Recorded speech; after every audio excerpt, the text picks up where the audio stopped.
here today. It's clear. The temperature is 63 degrees. The humidity is 65%. The wind out of the west is 7 miles per hour. So it shouldn't be any factor. The weather is beautiful. The Oakland Raiders and the Cincinnati Bengals. And this is for a chance to meet the Pittsburgh Steelers, if that's much of a chance. But anyway, these two teams will be meeting each other today with that prospect in sight. Already the NFC has had an upset as Dallas came back in the final seconds to defeat the Minnesota Vikings today.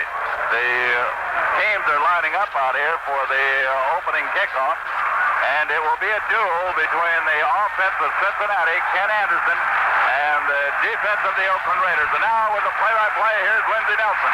Thank you very much, Lon Simmons. Hello again, everybody. Dave Green has seized the ball up at the 35. Hart and Davis are deep to receive it for the Oakland Raiders. Hart led the league in kickoff returns. He averaged better than 30 yards per return. It is over to the Davis side of the field. Davis at the 10. The right side over the 10, 20, 30, and he is stopped at the 35-yard line. The Oakland Raiders on the kickoff return by Clarence Davis will start first and 10.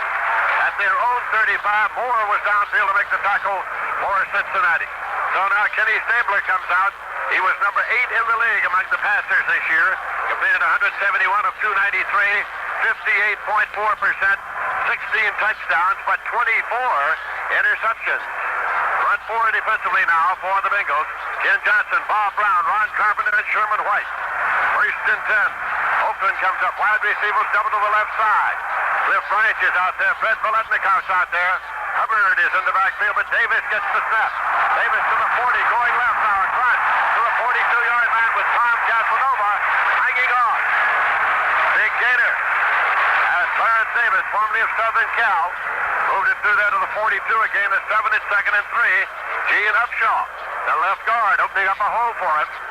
You probably see a lot of that today, Lindsey. The Raiders trying to run the ball. The Cincinnati defense is not that good against the rush. They have the #1 defensive secondary against the pass.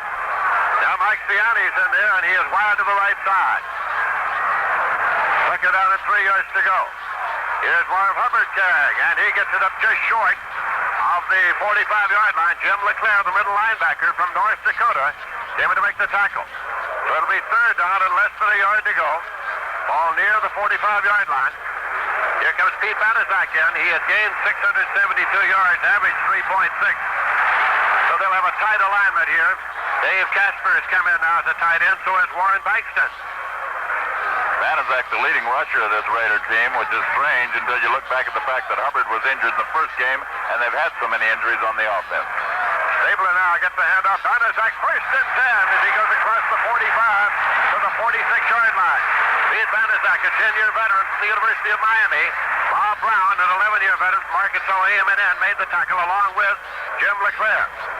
The Oakland Raiders, 2011, lost 3 during the regular season. They were the champs in the Western Division of the AFC. As a matter of fact, they've won the championship 8 times in the last 9 years. But they've been to the Super Bowl only once, 1967, when they lost to the Green Bay Packers of the late Vince Lombardi. In an I formation now. Take the handoff. Stabler's rolling. He's a left-hander. He gets it, and it's complete. Taken by Siani just at the 40-yard line and perhaps the 39. As the Raiders have moved into Cincinnati territory on the strong left arm of Stabler. He's been bothered with arm trouble. Lon Simmons, it didn't look as though it bothered him at all on that throw. Coach John Madden says that for the first time that Stabler is healthy, that he has no injury problems. He'd had a bad leg, he had a bad shoulder. He had difficulties this year, as witnessed by the 24 interceptions. In fact, the Raiders have turned the ball over 7 more times than they have taken it away from the opposition. Strange for a Raider team and strange for a division champion. They're in a double wing now. Contact made at the line of scrimmage before the snap, and a whistle stops play. Just as Stabler started to take the ball and retreat, the whistle stopped play. Jim Tunney's the referee. Illegal procedure against the Oakland Raiders. That'll cost them 5. Will move the ball out to the 44-yard line and make it first and 15. Decided to give the official Jim Tunney as the referee. Frank Sinkovitz is the umpire. The head linesman Walt Peters. The line judge is Gil Mace. The back judge Ray Douglas. The field judge Bob Wortman, and the alternate is Burl Kohler out there today. officials now coming in to respot the ball. They had put it at the 46 instead of the 44. So they were about to cross the Oakland Raiders 7 yards for an illegal procedure penalty when the allotted number is 5. Now here come the Raiders out of the huddle and up to the line. Tight end just now is Bob Moore. Mike Ciani is still in there as a wide receiver. Branch is in the slot right. Pass Davis goes left, wrinkles at the tackle hole and goes outside. Fumbles the football out of bounds. He was hit at the 40, fumbling it out of bounds down near the 36-yard line. Ken Riley and Jim LeClaire were hanging on to him as he fumbled, but he had last possession and picked up yardage on the fumble. Well, we watched the St. Louis Cardinals get all the bad breaks and the Rams get all the good ones yesterday, Lindsey. That ball, when it bounced out of Davis's hand, it fell behind him, and as he was spun around by the defensive man, it hit his foot and bounced out of bounds, and as you said, went for added yardage. But it hit his foot. He had no chance to recover it at all. Jess Phillips has come in. Clarence Davis has come out now. There goes Cliff Branch far to the left side. He can fly. Ciani is to the right side. Stabler dropping back.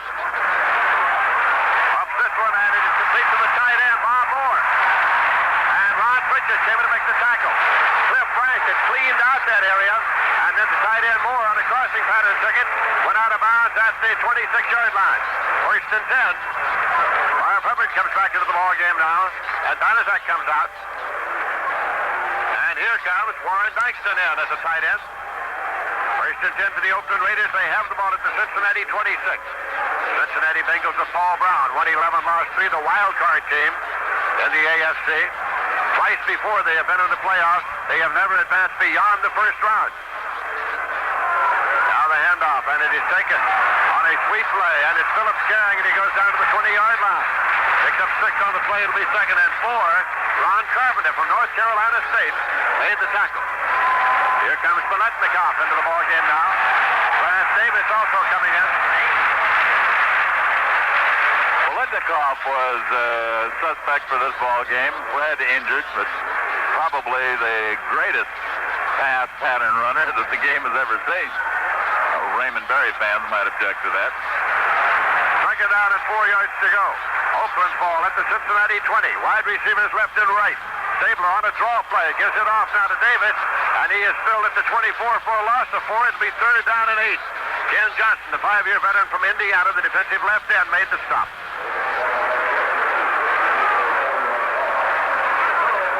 The Bengals don't do an awful lot of blitzing, and they generally do about the same thing all the time. Right now, what they're doing is taking out the man who plays on the nose, Bob Brown. He is going to the sidelines. I don't know whether he was shaken up or not, or whether they're just not all that happy with his performance. Now they put in, they're still going with 4 down linemen. They put in an extra linebacker is what they do, taking out Brown. Now it is Stabler dropping back, and he guns the ball, and it is incomplete. Trying for an interception was Lamar Parrish. Parrish made a move. It was Biletnikoff for whom it was intended. It'll be 4th down and 8 now, and here comes the 48-year-old master, George Blanda, in to attempt a field goal. George Blanda this year in the field goal department is 44. He is 13 of 21. 2,002 points he has scored in his 26-year career. Only man to go over 2,000. 42-yard attempt with Stabler holding. Stabler puts it down. Blanda boots it. The 42-yarder is no good. It is short underneath the bar and wide to the left side. It'll be brought out and put in play at the line of scrimmage. With the score, the Raiders nothing, the Bengals nothing. There's a timeout on the field. Well, John Madden, the coach of the Oakland Raiders, who obviously has a legitimate fear his troops are peeking past Cincinnati toward a possible matchup with Pittsburgh, is not buying the assertion that the Bengals are weak on defending the run. Many of those yards were gained when the Bengals played pretty good defense, but Franco Harris, Greg Pruitt, and O.J. Simpson gained yardage on great individual skill in games past. They played Pittsburgh and Cleveland twice each and Buffalo once. We looked at the films, and many times when Simpson, Pruitt, and Harris made fantastic runs, there were no real breakdowns in the Cincinnati defense. The Raiders look solid in every department. Ken Stabler is back on the beam, and the receivers are the best group in football when healthy. And the offensive line is possibly football's most effective, and the defense led the conference in fewest yards per minute. They even have football's top punter in Ray Guy, and the only pro in history to score 2,000 points in place kicker George Blenda. Yet the Raiders seem to be the kind of team that things happen to. We'll get to that in a moment. Cincinnati's offensive line, they had hoped that they would be all set and that they would have their starting offense in there with Dave Lapham back in. John Shinners and Howard Fest usually are the men who carry the play in at right guard. But Lapham is not starting even though he was supposed to. Anderson, the quarterback, the running backs are Fritz and Booby Clark. First and 10 at the 24-yard line. Now in motion, that's tight end Trumpy to the right side. Here's the pitch out. And it's taken by Stan Fritz. Fritz gets across the 30-yard line as he's knocked out of bounds. Stan Fritz, a rookie from North Carolina State. Neil Colsey from Ohio State came to make the tackle along with Ted Hendricks. Ted Hendricks starting as a linebacker as the Oakland Raiders will be playing a 3-4 for most of the afternoon. They have only 4 down linemen, 4 defensive linemen on the roster. And after last Saturday, you cannot add. Even if you've had to go in the playoffs with only 11 men, you'd have to do it. You can't add anybody to the roster now. Second and 4 at the 30 for the Cincinnati Bengals. Anderson, the league's leading passer, gives it again to Fritz off the tail of the tumble. He goes to the left side, gets up to the 34-yard line. Very close to the first down stick. Gerald Irons, normally the right outside linebacker. He's playing inside today on the 4. Ted Hendricks is playing right outside. The inside linebackers are Monty Johnson and Gerald Irons. Phil Villapiano is outside on the left side. Third down and a yard to go. Ball is at the short of the 34-yard line. Here come the Bengals now. Center Bob Johnson, the first man ever drafted by this franchise. All-American at the University of Tennessee, comes over the ball. Anderson gets the snap now. Gives it quickly to Booby Clark. He's got the first down as he bursts through to the 42-yard line. George Atkinson up from strong safety to make the stop. First and 10 now for the Bengals. They have the ball at their own 42. Booby Clark picked up 594 yards during the regular season. He averaged 3.6, and into the bargain, he had 42 receptions. Hendricks came out on that play. Dave Rowe went in to give the Raiders a 4-man, 4-down lineman. Now Hendricks goes back in. Rowe comes out. They split the running backs now. Ken Anderson calling starting signals. That's Fritz in motion to the outside. Anderson dropping back to throw. Gives it out in the right butt to Booby Clark. Clark gets across the 45. Ted Hendricks hanging onto his shoulders as he moved on upfield. And it'll be spotted short of the 49-yard line. From the looks of things in the opening moments of this game, it is going to be pretty much of an offensive contest. The two Kens, Anderson and Stabler, are able to move the ball club. Stabler, the player of the year last year, and Anderson certainly making a bid for it this season, as he's the #1 passer in all the National Football League. Wide receivers for the Bengals are Isaac Curtis and Charlie Joyner. Bob Trumpy's the tight end. Second and 3 at the 49-yard line. No score were in the first quarter. They're in a slot left now. Start Trumpy. Already Coslet in motion. Handing it off to Booby Clark as he moved it up just across the 50 to the 49-yard line. Monty Johnson and Art Toms coming in to make the tackle. It'll be third down and a yard to go. Here comes Dave Rowe back into the ballgame now, and Hendricks is coming out, so they'll have 4 down linemen. Talking about the Raiders going with a 3-man line most of the time today, simply because they have only 4 linemen and the number of injuries they've had. In contrast, Cincinnati has gone through this season with the same 43-man roster. They've had no one who's been lost for the season, which is almost unbelievable. Third down and a yard to go. A tight formation here for the Cincinnati Bengals. It's to Fritz. He's trying to sweep left. Needs a place to cut back. Now he's running backwards, actually, trying to keep his balance. He's trying to get to the first down stick, and he may have made it.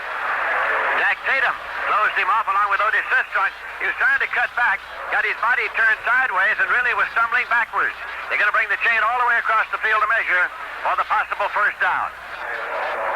One thing that's interesting watching the Oakland Raiders is watching head coach John Madden. John, who's been in the playoffs 6 out of the 7 years he's coached here at Oakland. He likes to get involved in the game. You'll find him on the field as much as his team. They're measuring now for the possible first down. And it is first and 10 for the Cincinnati Bengals. It'll be spotted at the 47-yard line. The 4 down linemen, when they go into the 4 for Oakland, are Otis Sistrunk playing outside on the left side. Dave Rowe plays the tackle on that side. Art Toms and Horace Jones on the other side. In the 3, it's Sistrunk, Toms, and Jones. Wide receivers left and right now for Paul Brown, Cincinnati Bengals. Ritz and Boobie Clark are the running back. Anderson drops back to throw. And he's going to be sacked.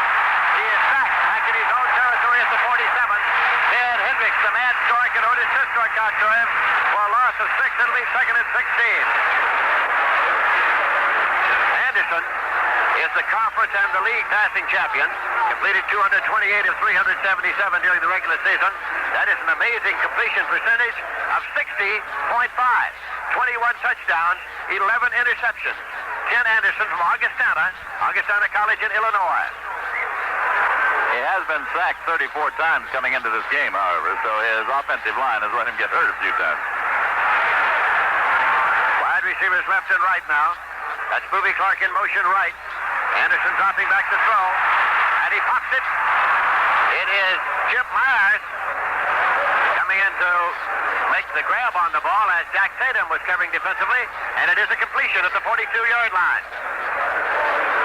Well, how Anderson got that ball through that crowd is unbelievable, and that Myers was able to hold on to it. There were at least 3 Raiders right there. He drilled the ball right in among them, and Myers had to reach out to make the catch. Held on when he was hit. And the Cincinnati offense that can move the ball is moving it right now, although they have third down. 3rd and 4 at the 42-yard line, inside the 42 actually. Ken Anderson waits for the snap now. In motion, that's Dan Fritz to the left side. Anderson drops straight back to set up. Up off the screen to Boobie Clark, but there is no screen there, and he's tackled at the 44 by Monty Johnson. A loss of 2 yards on the play, so it is 4th down coming up. Dave Green does both the punting and the field goal kicking for the Cincinnati Bengals. The kicking unit is coming on. And dropping back now is Neil Cozy. Neil Cozy broke the NFL record for punt return yardage this season. Punting, Dave Green has averaged 39.1, his longest 57 yards. He's a 3-year veteran from Ohio University. Cozy is a rookie from Ohio State, where he was a great All-American. Green standing at his own 41-yard line. Puts it up. A long, high-spiraling kick. There will be no run back, and it's going to be in the end zone. It's a touchback. It'll be put in play 1st and 10 at the 20-yard line. If there's any advantage in this ball game, it should be the kicking game advantage for the Raiders, both the field goal and the punting. There's a timeout with the score, the Raiders nothing and Cincinnati nothing. Well, we mentioned to you a few moments ago that the Raiders seem to be the kind of team that things happen to. For instance, they are annually football's most penalized team and often commit infractions in key situations. We'll see if that happens today. They also have a series of key injuries with defensive end Tony Klein out for sure. And receiver Fred Biletnikoff may play, but doubtful if he'll play much. They lost to New York 27-23 in 1968 in a game they thought they should have won. The Jets went on to make Super Bowl history against heavily favored Baltimore. Kansas City, beaten twice in regular season play by the Raiders, got an inspired catch from Otis Taylor to win their playoff matchup in '69 and later win the Super Bowl as a wild card entrant. Franco Harris of Pittsburgh beat them with that miracle grab in 1973. Well, Madden hopes that the Raiders can overcome the Bengals today, or rather to go on and meet the Pittsburgh Steelers, and hope Lady Luck will help them then, and a chance to play in the Super Bowl 10. We mentioned if there's a difference in this game, it might be in the kicking game, where Ray Guy of the Raiders is the leading punter. George Planda has a better record of field goals than does Dave Green for Cincinnati. 1st and 10, Stabler fakes the handoff to Hubbard. The left-hander guns it upfield to Frank. Smith Frank at the 37. Takes the circle, comes to the 40. Ready for the right sideline, 45-50.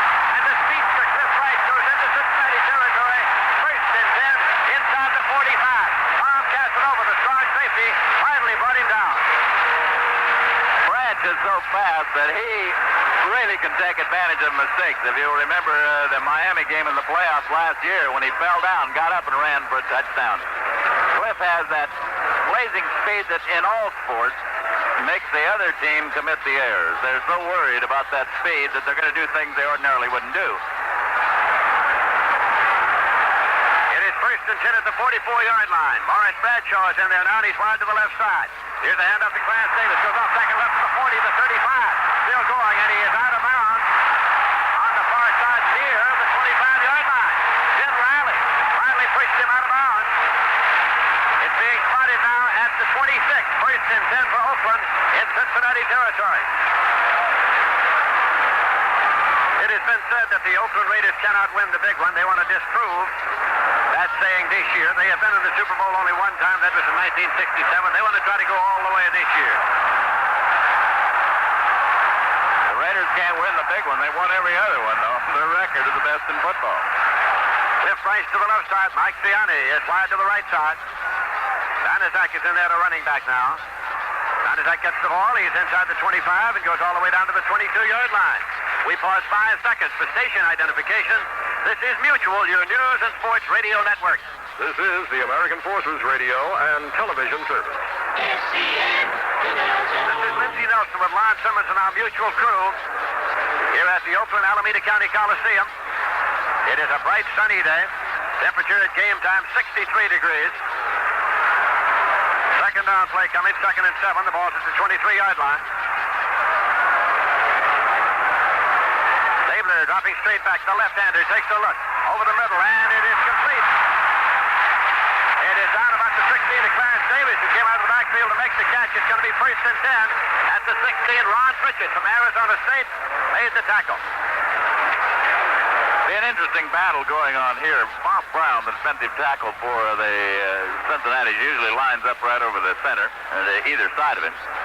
And now there's a conference down there. They're checking to see if it's a first down. The official bringing the chains up. But Brown, at 280 pounds, stays right around that center. Dave Dalby, the only other starting center for the Raiders other than Jim Otto. The first down for the Raiders. But Otto retired this year, and he was the original center for the Raiders. Played all the way till this year when Dalby, a 4-year man, took over. And it's Dalby's job to try to handle the 280-pound Bob Brown. Langston has come in now to tight end, and so has Casper, double tight end alignment. 1st and 10 at the 16-yard line of Cincinnati, and Oakland possession. Cliff Rice, far to the right side, the only wide receiver. Lance Davis up-ended as he started off to the left side.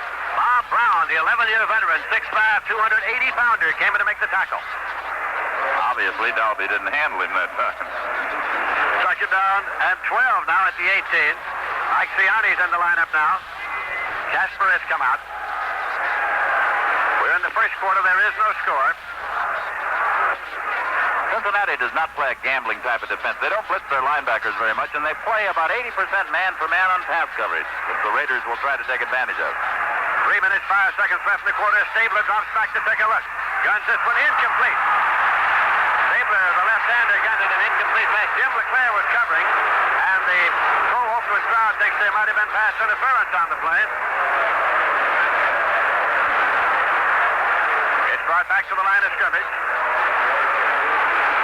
Jess Phillips comes in down for Oakland. Something that doesn't happen all the time, of course, is not impossible because it's happening now, but teams that have played each other in the regular season, playing each other in the playoffs, and Cincinnati holds a victory over the Raiders. One of the Raiders' 3 losses this year, 14-10. They're on a double wing this time, and here's the reverse play with the Letnikov carry. Or is it Jess Phillips? He is inside the 10-yard line. It is Jess Phillips, number 35. Gene Upshaw leading the way, and Jess Phillips moved it just inside the 10-yard line. Pickup of 8 is going to make it 4th and 4. And here comes the field goal unit led by 48-year-old George Blanda. George Blanda played quarterback for Bear Bryant at the University of Kentucky in the late 1940s. Bryant, of course, is still coaching now at the University of Alabama. Blanda is still kicking. Not going to knock longevity because I broadcast some of their games back then. Kenny Stabler puts it down, and the kick is up, and the 27-yarder is good. A 27-yard field goal by Blanda is good. With the score, Oakland 3, Cincinnati nothing. There's a timeout on the field. The Cincinnati Bengals are starting only one rookie in this playoff game, but he talks like a veteran.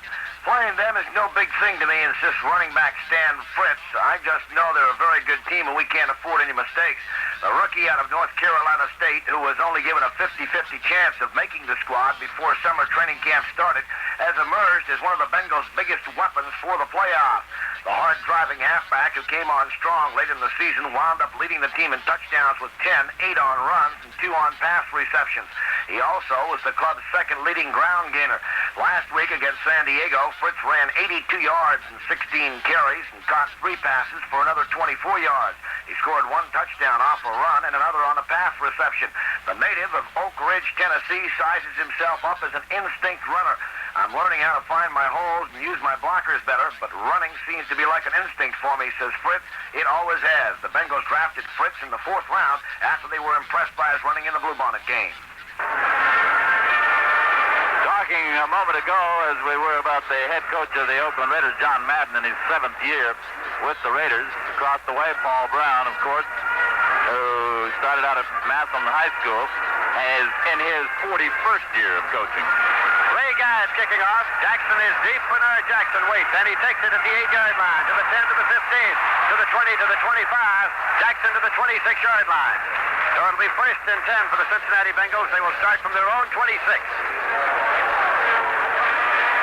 Downfield to make the tackle on the kickoff, Dinnery. For the Oakland Raiders, we have 2 minutes, 4 seconds left in the first quarter. Oakland 3, Cincinnati nothing. The winner, of course, in the AFC Championship game next Sunday in Pittsburgh will meet the Pittsburgh Steelers. And you'll hear that game right here on Mutual. Wide receivers left and right. Ken Anderson now moves Joyner up to the left side. One lone setback. Anderson's out back to right-hander. And it's Joyner, and he cannot hold it at the 41. Joyner had it just for a second. George Atkinson, the strong safety, covering. 2nd and 10 at the 26.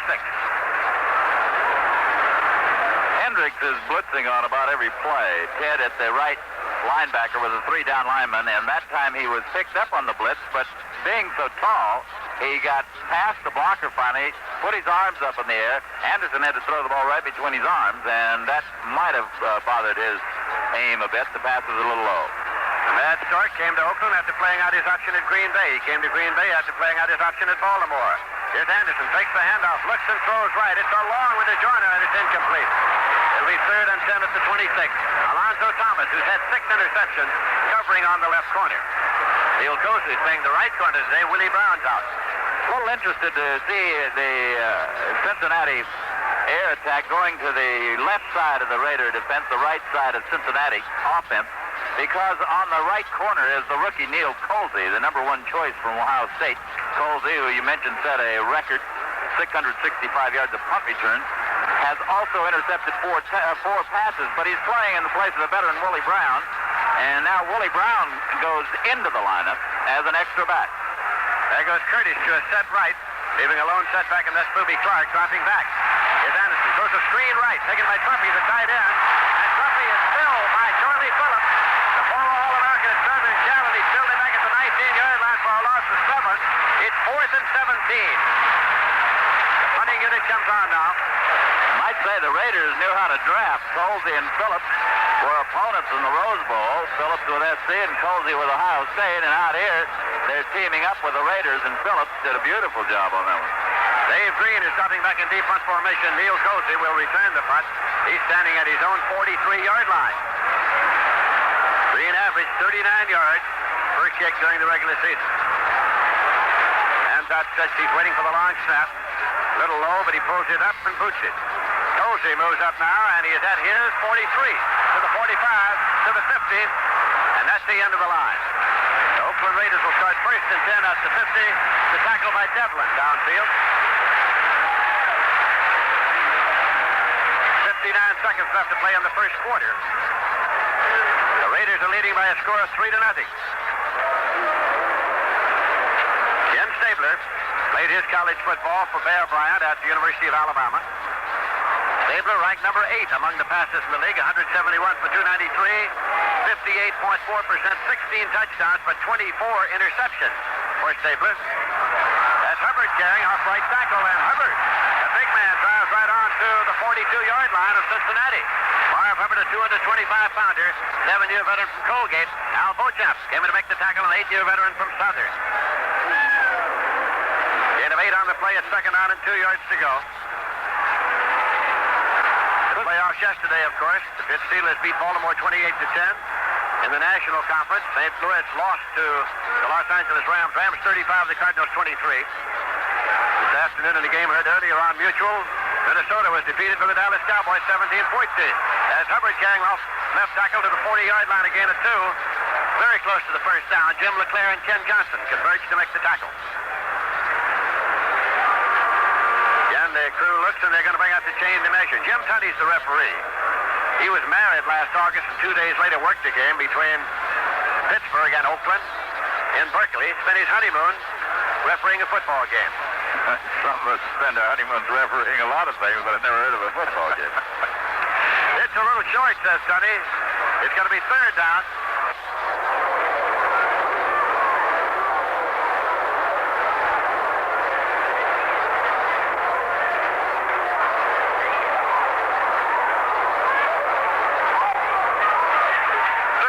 Inches to go now for the Oakland Raiders. They have the ball at the Cincinnati 40-yard line. 13 seconds remaining to be played in the first quarter at the Oakland Alameda County Coliseum. Davis and Banaszak are the running backs. Banaszak gets it, powers in for the first down. They like to give it to him on short yardage. Time has run out in the period. LeClaire made the tackle. That's the end of the first quarter with a score Oakland 3, Cincinnati nothing. Two of the greatest old pros of all time are on opposite sides of the field today. Neither Bengal coach Paul Brown nor Raider place kicker George Blanda has ever made it to the Super Bowl. One will find out today if he will continue to be denied. Quarterback Willie Brown and wide receiver Fred Biletnikoff and Mike Siani all hurting for the Oakland Raiders today, but probably all of them will play. Siani already has, and Biletnikoff, Willie Brown has not. Only guard Dave Lapham and backup linebacker Chris Devlin are nursing Cincinnati injuries. Brown, the only coach ever to have a team named after him, calls this year's squad the best Cincinnati Bengal team ever and thinks it has a chance to take him back to his glory days with Cleveland as coach of a championship club. While the Bengals, led by quarterback star Ken Anderson, can move the ball as well as anyone, it is the solidified defense of this year's Bengal team that Brown sees as the key to this season's 11-3 mark. At the start of the season, many figured the Bengal defense would suffer because of the loss of all-pro defensive tackle Mike Reed. At the moment, they have not. It will be Dallas and the Los Angeles Rams next week at Los Angeles for the NFC Championship game. In case you didn't hear, or whether you heard or not, it happened that Minnesota was leading 14-10 over Dallas. Dallas was third and 18 in its own territory with something like a minute to play. They picked up a first down, and then Roger Staubach hit Preston Pearson on a 50-yard touchdown pass with just 30 seconds remaining to beat the veteran Minnesota defense in what is probably one of the most unbelievable finishes of a game. And Dallas won it 17-14. Something you wouldn't expect the Minnesota defense to give up. A long pass with 30 seconds left. It's the first time in the playoffs this year that a visiting team won. Yesterday, both the home teams won. First and 10 now. Oakland doing a double wing set up the 39-yard line of Cincinnati. Handed off this time to Banaszak. He comes left and stops just short of the 35-yard line. I beg your pardon, Mark Van Eegen it was. Number 30, Van Eegen in for that snap. Mark Van Eegen, a second-year man from Colgate, who averaged 4.4. And it's going to be spotted short of the 35-yard line. Carpenter and LeClaire made the tackle.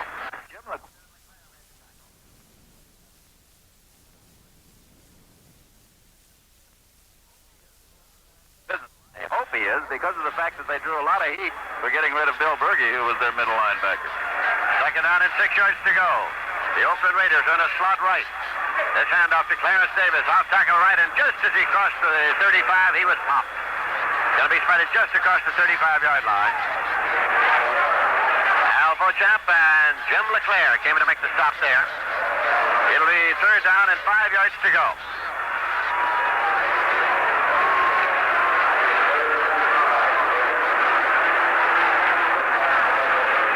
Pete Banaszak coming into the backfield now.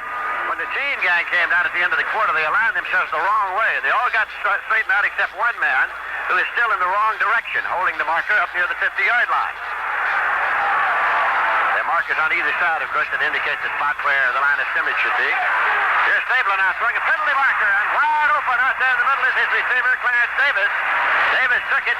He got it to the 24-yard line, but there is a penalty marker. The officials conferring now to get straighten this one out. Ron Pritchard might have grabbed Ciani as he went by. Pritchard was the man who finally made the tackle on the play, but as Ciani went by him, I think Pritchard, the linebacker, might have reached out and held on to him to just try to slow him up a little bit. He wasn't trying to hurt him or anything. A personal foul indicated. A personal foul against the Cincinnati Bengals.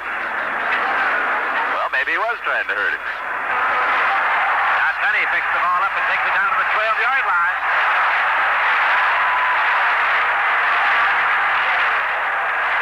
Personal foul indicated against Cincinnati makes it 1st and 10 for the Raiders at the Cincinnati 12-yard line. You don't have to give the Raiders anything. They'll generally take quite a bit from you. So this is something that Cincinnati can't really afford to do.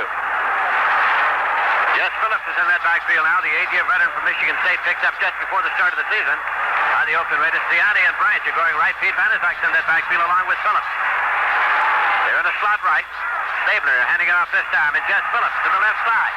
Carries through to the 9-yard line. He picked up 3. It'll be 2nd and 7 at the 9. Jim LeClaire. The 4-year veteran from North Dakota, middle linebacker for John Madden. Or rather for Paul Brown's Cincinnati Bengals made the tackle. Here comes Phillips out and Clarence Davis coming back in. Davis, 5'10", 195-pounder, a 5-year veteran from the University of Southern California. He was the man who caught the pass at this end of the field against Miami last year as Stabler threw it, shot-putted it up there as he was falling, and Herta holding on to him, and that was the touchdown that gave Oakland the 28-26 victory. Stabler drops back, guns it into the end zone, touchdown! A touchdown, and it is taken by Mike Ciani. Mike Ciani for the touchdown, as it was hummed in there by Kenny Stabler. Lamar Parrish was covering defensively, so Oakland has scored a touchdown. They have a conversion attempt coming. Landa's in to attempt it, and points after he is 44 of 48 this year. Oakland has gone ahead 9-0 now with a conversion attempt coming. Stabler will hold for him.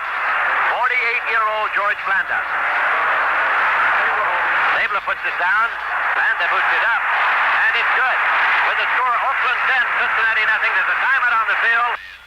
Bob Johnson favors not being favored. It's great with me that we're probably an underdog against Oakland, says the Bengals center and offensive captain. I like it that way. It gives us a strategic edge. Right now it isn't helping them. There's more motivation when you are the underdog. It's the best philosophy to have going into a playoff game. But here's the key. Everybody outside the Bengals probably considers us the underdogs, but in my mind, I know we're really not. Johnson agrees with Coach Paul Brown that the 75 version of the Bengals playing the Raiders today is the best team in the 8-year history of the franchise. We're better than ever because we now have real talent at the skill position, said Johnson. Wide receiver Isaac Curtis is in his 3rd year and has matured. Never have we had a quarterback that has developed like Ken Anderson has. Johnson views the Bengals with a unique perspective. The former Tennessee honor student was the first player drafted by the Bengals when they were formed back in 1968 and has always been the club's starting center and offensive captain. Johnson is considered to be the keystone of the offense by Paul Brown. The Raiders have already scored as many points against Cincinnati as they did in the entire game. They lost to them at Cincinnati 14-10. I tell you, that man-for-man pass coverage, Ciani, Bolitnikoff, Bryant, those guys to run against, it's tough. 3 guys taking off Bernard. Jackson retreats 5 yards deep into the end zone. He will not run it out. Lynn Valenti in front of him says, hold it, don't run it out. It's a touchback. It'll be put in play 1st and 10 at the 20-yard line. Paul Brown, Cincinnati Bengals, who twice before have been in the playoffs, losing each time in the first round. It is natural grass here, no artificial turf. The Bengals are used to playing on the artificial turf of Riverfront Stadium in Cincinnati, Ohio.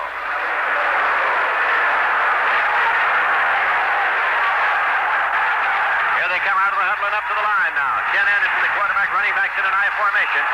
Ruby Clarkson, the fullback spot. Wide receivers left and right. Isaac Curtis to the right side. And it's taken this time by the tailback, Essex Johnson. And Essex Johnson, 8-year veteran from Grambling, moved it up just to the line of scrimmage. Lonnie Johnson, no disrespect, met him there. Then he think he lost a foot on the play. It'll be 2nd and 10 at the 20-yard line. In first downs, Oakland has 7, Cincinnati 2. In the first quarter, net yards rushing, Oakland 54, Cincinnati 23.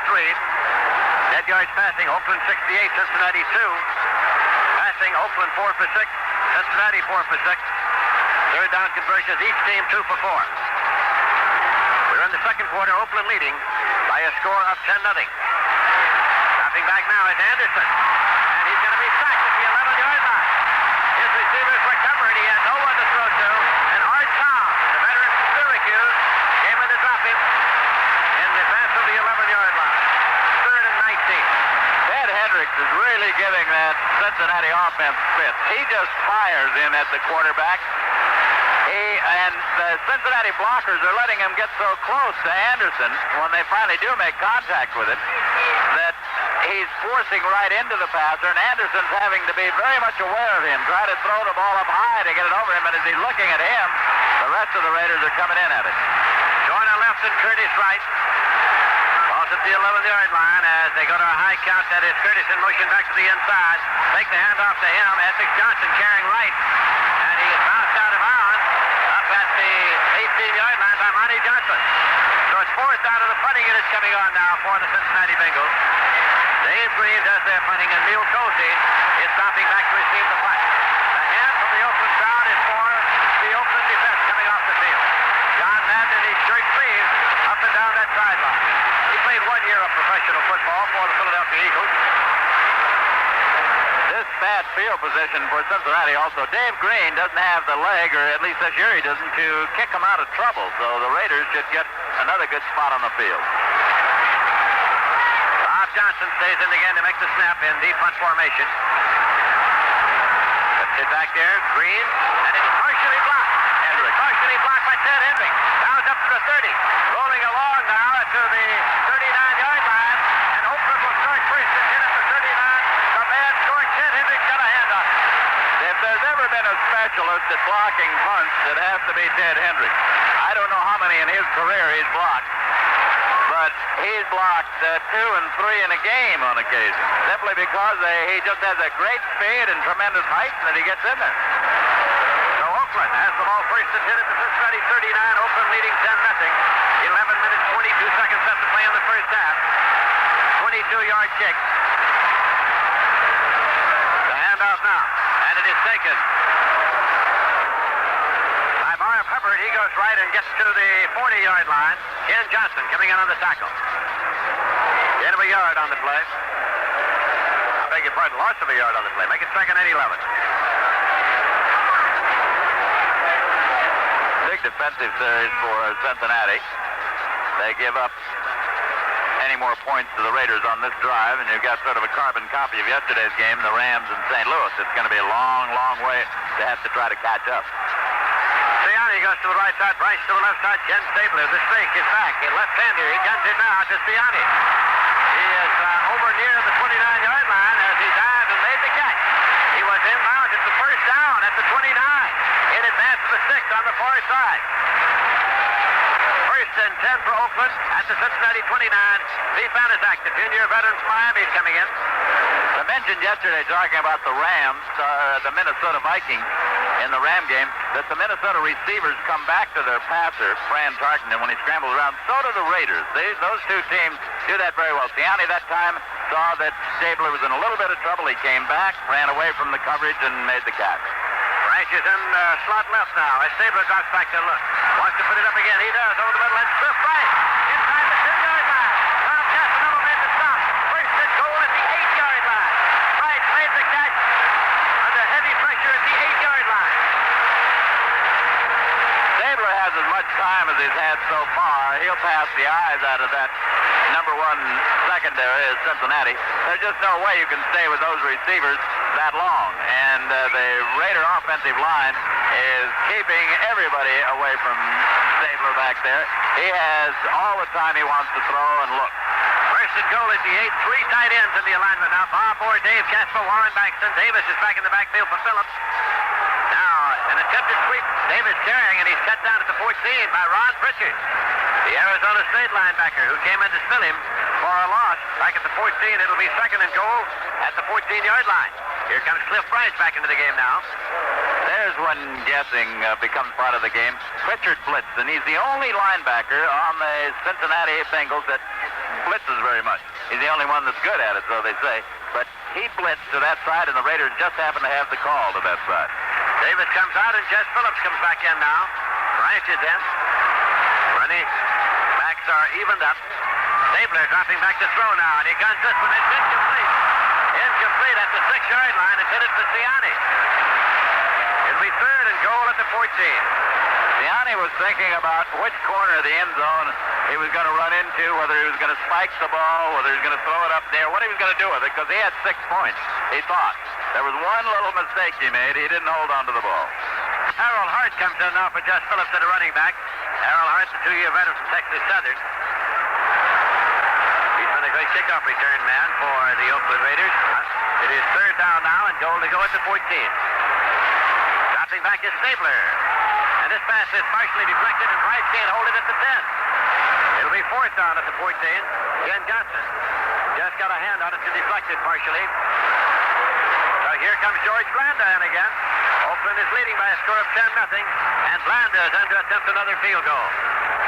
Those last 2 plays, the Raiders sent their backs up. They sent both backs out into the pass pattern, so Stabler didn't get as much time to throw as he had previously. They put a little bigger rush on him. 31-yard attempt here. A 31-yard attempt for Blanda. It's blocked. It's blocked, bounding around on the 25, and picked up by the Cincinnati Bengals. It is Sherman White, and Cincinnati takes over now first and 10 at the 35-yard line. Pete Bandit by a score of 10-0, and Blanda is going to attempt another field goal. Those last 2 plays, the Raiders sent their backs up. They sent both backs out into the pass pattern, so Stabler didn't get as much time to throw as he had previously. They put a little bigger rush on him. 31-yard attempt here. A 31-yard attempt for Blanda. It's blocked. It's blocked, bounding around on the 25, and picked up by the Cincinnati Bengals. It is Sherman White, and Cincinnati takes over now first and 10 at the 35-yard line. Pete Vanderdyke made the tackle there, but the field goal attempt was blocked. Sherman White picked up the ball first and 10. The Paul Brown Bengals, they have it at their own 35.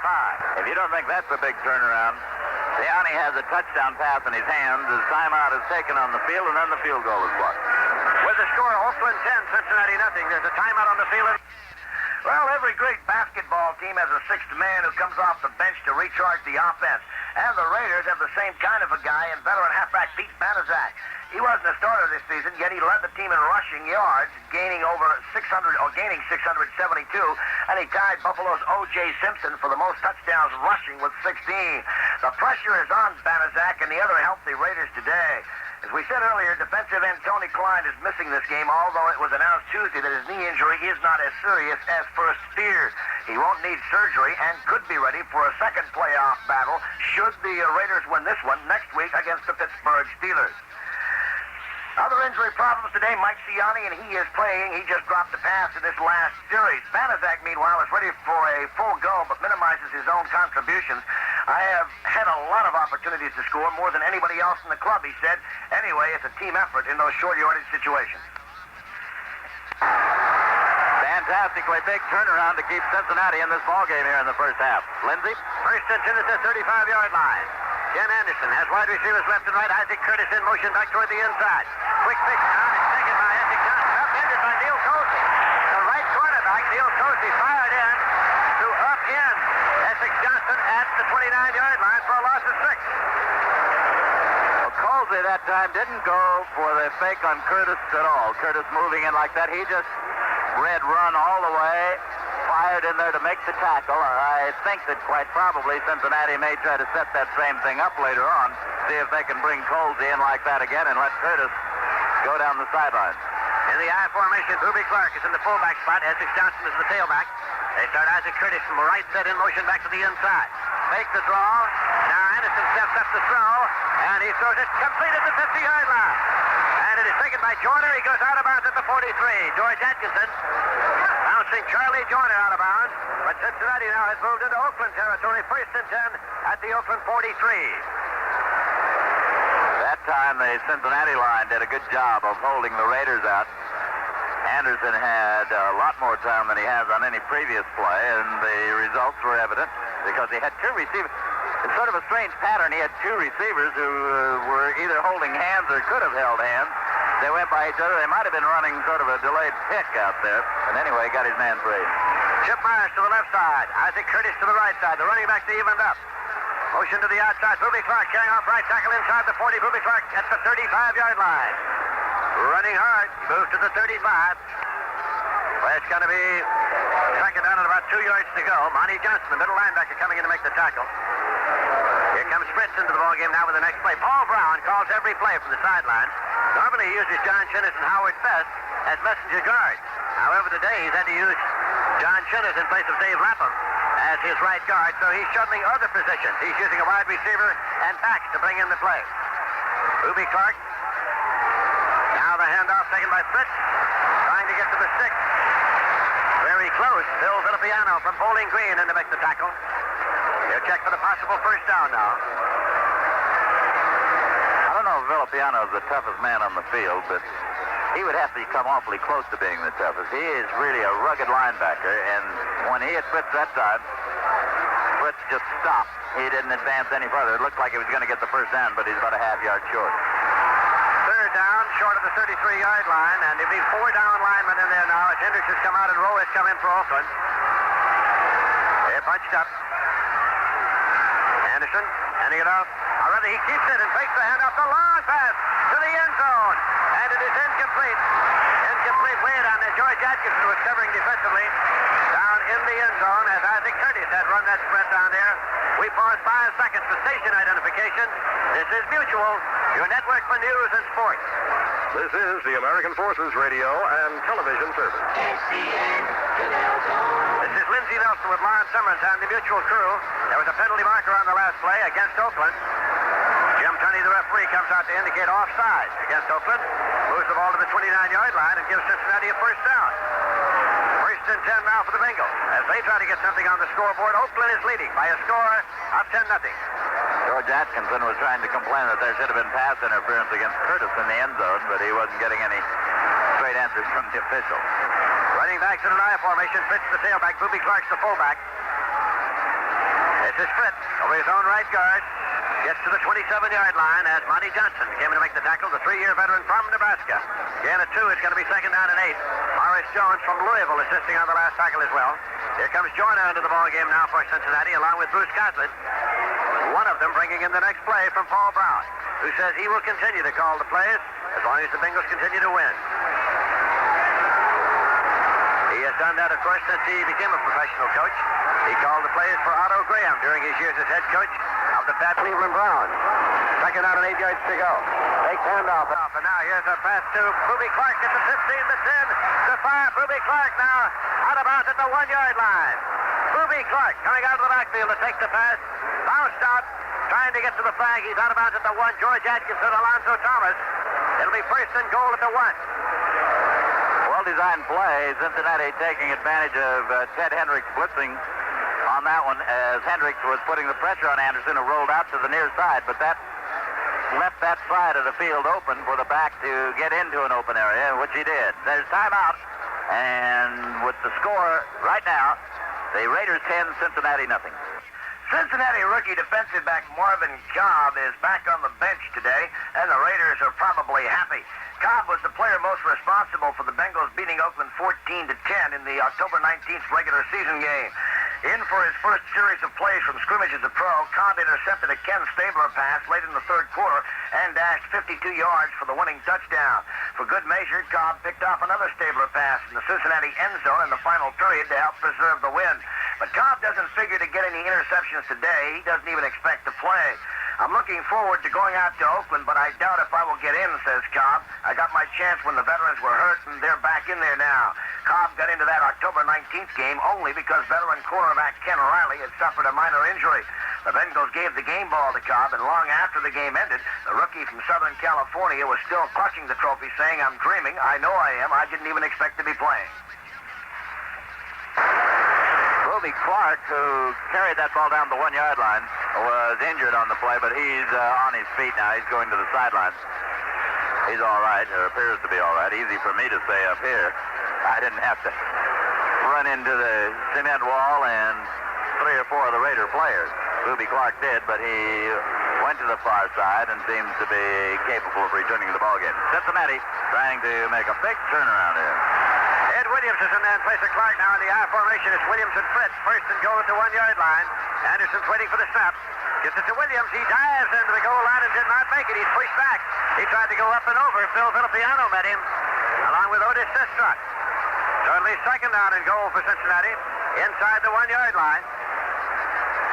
Now they're shuttling tight ends to bring in the next play from Coach Paul Brown.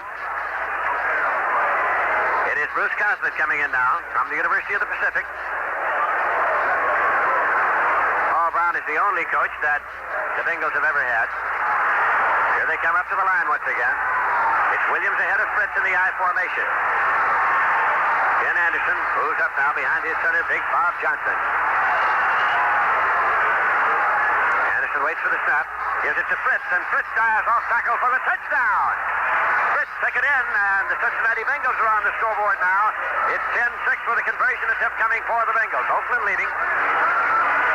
That was sort of a strange play. Fritz put his head down as though he was expecting to run into somebody, and the Raiders were all pinching in towards the middle. Hendricks was the only man out there. Hendricks hit him, but sort of a sidelong hit. He glanced off Hendricks and went into the end zone, but I think Fritz was expecting all the way along to run into somebody, and he never did. Ricky Davis is holding for Dave Green on the conversion attempt. Ricky Davis holding, Dave Green kicking. Davis puts it down. Green kicks it up, and it's good. So with the score, Oakland 10, Cincinnati 7, there's a timeout on the field. Well, Roger Staubach's 50-yard touchdown pass to Drew Pearson with only 24 seconds left to play today gave the underdog Dallas Cowboys a 17-14 triumph over Minnesota and denied the Vikings a chance for a third straight National Football Conference championship and a Super Bowl appearance. Dallas, which finished the regular season with a 10-4 record to become the wild card playoff team, earned a spot in the NFC Championship game next week against the Los Angeles Rams in Los Angeles. It was Dallas' second playoff victory in 3 games with the Vikings and the Cowboys' 10th victory in 19 playoff games. The Vikings suffered their 8th loss in 14 playoff affairs. Minnesota was the Central Division champion with a 12-2 record and would have hosted the title game if it had won Sunday. The Vikings grabbed a 14-10 lead on a 1-yard run by Brent McClanahan with only 5:11 left to play, but Staubach, who outclassed Minnesota's Fran Tarkenton in the battle of quarterbacks, couldn't accept the defeat. Dallas was hemmed in until 2 long passes scored the winning touchdown. Well, we mentioned about a turnaround. The Raiders appeared on their way towards a touchdown and seemed as if they had it when Siani dropped Stabler's pass at about the 5-yard line. One that he looked like he was going to take in. Then the Bengals blocked the field goal attempt by the Raiders. Drove down the field, got the touchdown, so rather than trailing 17-0, they're back into the 10-7. Green is kicking off. Hart is deep along with Davis. Davis is waiting now, and he takes it at the 8-yard line. He's to the 10-15. Davis comes up to the 20-25, to the 30, up the sideline, 35, 40. Tries to go back to the inside. It's hit down at the 45-yard line. It was Casino who came in to make the tackle. So it's going to be 1st and 10. A fine kickoff return by Clarence Davis. One of the things that Cincinnati did on that kickoff return that time in protection against it, they were being overly cautious. They were afraid of making a mistake to let Davis take it back all the way. They were sitting back waiting, and it gave the Raiders some good blocking angles on them. 1st and 10 at the 46-yard line as the ball is spotted now. It's 5 minutes, 39 seconds remaining in the first half. Oakland 10 and the Cincinnati Bengals 7. First-round playoffs in the American Football Conference. Tom Casanova from LSU came in to make the tackle. It is at the 47-yard line of Cincinnati. Gain of 7, it'll be 2nd down and 3. Again, Stabler with all the time he wants back there to throw. Cincinnati's going to have to start putting some pressure on. They haven't been a big club to sack the quarterback. They've only gotten to him 27 times this year. That's because they don't blitz very much. Siani and Branch are double to the right side. However, the Oakland Raiders leave it on the ground. Pick up of a couple of yards on the play.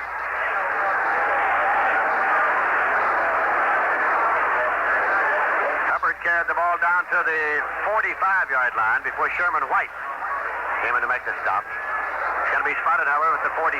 That's a gain of only a yard and make it 3rd and 2. So now Oakland goes into their 3 tight end alignment. Bob Moore, Dave Casper, Warren Bankston, all 3 in there. Pete Banaszak has come in now as a running back.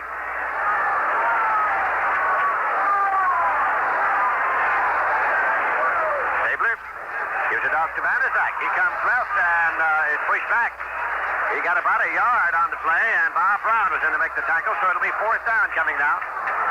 4th down and about a yard to go for the Oakland Raiders. They're in Cincinnati territory. However, Davis is coming out. Hart is coming off the field. It's a sort of I would think, a very tough gamble for the Raiders to take right now. If they make it, okay. But if they don't, it's going to give Cincinnati excellent field position where they would have a chance of pinning them back down near the goal line.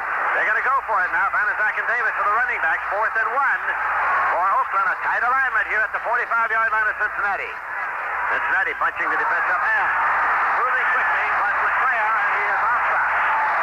LeClaire made a quick move. He is offside, and that'll give Oakland the first down. It was Jim LeClaire, middle linebacker, who had moved up and beat the snap. I'm not so sure that what the Raiders were going to do there is keep delaying until they took too much time. In other words, trying to draw Cincinnati offside. If they took too much time, got the 5-yard penalty, they were going to punt the ball. But I think that was what they had designed in mind. They were going to take as long as they could, knowing that Cincinnati was going to be anxious, and it worked out all right. 1st and 10 now for the Oakland Raiders at the Cincinnati 40-yard line. Dropping back, Kenny Stabler going to the right side, and wide open over there as he's tied in. Bob Moore, who goes out of bounds at the 33-yard line. Lamar Parrish on the corner, made the stop. It is at the 33 for 7. It'll be 2nd and 3. They have Biletnikoff coming in now. Gianni started the ball game. Biletnikoff has played very little in the first half. We have 3 minutes, 54 seconds remaining in the first half. Oakland 10, Cincinnati 7. Here come the Raiders now. Biletnikoff going wide to the right side. It'll be Bryant in the slot right. Stabler, with his running back evened up, gives it to Banaszak. Pete Banaszak moves just short of the 30-yard line. Bob Brown made the stop. It appears to be just inches short of a first down.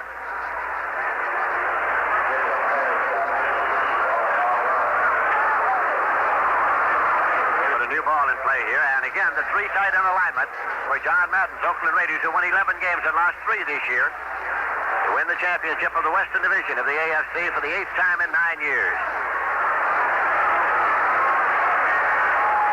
3rd down, inches to go. Banaszak gets it, he gets the first down. It's at the 29-yard line, 1st and 10. Jim LeClaire in to make the tackle. Sherman White shot through there. In a situation like that, you try to guess and get in the right spot. Sherman White shot through, but he missed Banaszak. And Paul Casanova Tom Casanova, is shaken up for Cincinnati. That would be a tough man for them to lose. A strong safety. He's going to stay in there, but he got up wobbly. 1st and 10 Oakland at the Cincinnati 29. Receivers up to the right side. Here's Banaszak. Off tackle right, a big hole to the 20 to the 15. Banaszak still going to the 10-yard line. Finally brought down by Ken Riley. It'll be 1st and 10 at the 10 now for the Oakland Raiders. A big hole. 19-yard gain. Oakland back into the huddle now. They're leading by a score of 10-7. 2 minutes, 20 seconds left to play as we approach the automatic timeout after the 2-minute warning. Here comes Biletnikoff, far to the left side. That's Cliff Branch in the slot left. Running backs are evened up. Stabler handing it off to Banaszak. Banaszak gets 2 to the 8-yard line. It'll be 2nd down and 8 at the 8-yard line. Al Beauchamp and Ken Johnson in to make the tackle. The 2-minute warning now. Our stations need another 60 seconds. We'll be back after this. The Pittsburgh Steelers and Los Angeles Rams employed devastating defenses and record-shattering rushing performances to win the NFL playoff games on Saturday and assure themselves of berths in next week's conference championship games. The Rams defeated St. Louis 35-23, and the Steelers, who scored 2 touchdowns in the final 9 minutes, routed Baltimore 28-10. Franco Harris rushed for 153 yards and scored 1 touchdown to provide virtually the entire Steeler offense, while the Pittsburgh defense scored 1 touchdown and set up another to turn the Cinderella Colts into bumpkins. Harris's rushing yardage was a playoff record that lasted only until a couple of hours as Rams' Lawrence McCutcheon ground out 202 yards on 37 carries. Also for Los Angeles, Jack Youngblood and Bill Simpson each returned interceptions for long touchdowns, and reserve quarterback Ron Jaworski ran for 1 touchdown and he passed for another. Tampa Bay Buccaneers will pick first in the annual college player draft on February 3rd, and the Seattle Seahawks will get the top selection in the January 23rd expansion draft to start the 2 new franchises. The Raiders showing what they're made out of, come right back. Of course, this is shades of the game yesterday after St. Louis had scored. The Rams hit him with a big play. Here the Raiders come charging back and are at the 8-yard line where they've got it second down and goal. So Banaszak now comes out as the Raiders plan some new strategies. Marv Hubbard is in and fading back now from the 8-yard line is Stabler. Throws out to the left side and it is taken by his tight end for a touchdown. Bob Moore for the touchdown. Bob Moore on the 8-yard pass to Kenny Stabler. Ken Riley makes the tackle at the flag. Big Bob Moore, a 220-pounder, 5-year veteran from Stanford, took it in. So quickly it's 16-7 and a conversion attempt coming. Marv Hubbard throwing a big block on the play for Stabler, giving him time to get it off. It'll be Stabler holding for Blanda now on the conversion attempt. Stabler hand out stretch, waits for the snap. He gets it, puts it down. Blanda boots it up. And another point for the 48-year-older, but there is a penalty marker that'll have to be checked out. Now the indication that the penalty was offside against Cincinnati declined. The point is good. So the score is Oakland 17, Cincinnati 7. Our stations need another 30 seconds. We'll be back after this. Well, this game here is the last of the semifinal encounters. The winner of this contest next Sunday will meet the defending Super Bowl champion Cincinnati, or rather the Pittsburgh Steelers, for the American Football Conference Championship. And the winners of the two NFC games to meet next week, of course, now being the Los Angeles Rams, who defeated the Cardinals, and the Dallas Cowboys, who today upset the Minnesota Vikings. The Rams and the Cowboys next week for the NFC Championship. The Raiders put one on Cincinnati there to regain their 10-point lead. Cincinnati with 1:54 remaining here in the first half to see what they can do about getting another 7 points. Great guy kicking off. Jackson Linville Elliott is deep. It's over in front of Fritz and is rounding on by and into the end zone. It'll be a touchback brought out and put in play first and 10 at the 20-yard line. Raiders got a good break on that one. It looked as if it were going out of bounds, so they'd have to kick it over again. But instead, when it hit, twisted back into play, went into the end zone, and so Cincinnati will have to start from its own 20. Incidentally, that last conversion kick by George Blanda gives him 2,007 points in his career. This is the 225th game in the professional ranks for George Blanda. Cincinnati first and 10 at their own 20, 1 minute 54 seconds left in the first half as Ken Anderson brings them up. We've got Essex Johnson and Boobie Clark as his running back. They're evened up. Wide receivers left and right. Now they start Boobie Clark in motion to the outside.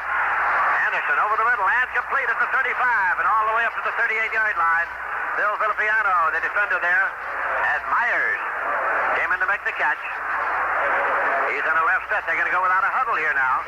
First and 10. The clock is running. They have the ball at the 38-yard line, their own 38. Wide receivers left and right. Curtis right, Myers left. Anderson drops back, scrambles out to the right side. And he's going to run it this time to the 40-45. Ducked his head just in time to prevent the avalanche at the 47-yard line. Art Toms was the tackler. Timeout, Cincinnati Bengals. 1 minute, 22 seconds left in the half. Our stations need another 30 seconds. We'll be back after this. Big 8 football took it on the chin again. Colorado blew a 21-7 halftime lead Saturday and lost to Texas 38-21 in the Bluebonnet Bowl as the Buffaloes became the third Big 8 conference team to be victimized in postseason play in 2 days. Kansas and Nebraska lost on Friday. Brothers Tim and Earl Campbell were outstanding for the Longhorns. Tim, a defensive end, blocked the punt and recovered the ball in the Colorado end zone, and running back Earl gained 95 yards on 19 carries. Anderson, in carrying that ball, elected to stay in bounds to turn upfield rather than head for the out of bounds. Now, the only question was that he didn't know who was following him. He'd seen some Raiders go by him one time, and he didn't know if they were catching up. He had a wall of blockers that would have given him a little more yardage had he come to the outside rather than stay in the center of the field, but he picked up some anyway, and so now, with 1:22 left, the Bengals on the move. Second and 2 at the 36. The Bengals with the ball in their own territory. Wide receiver left, that's Myers.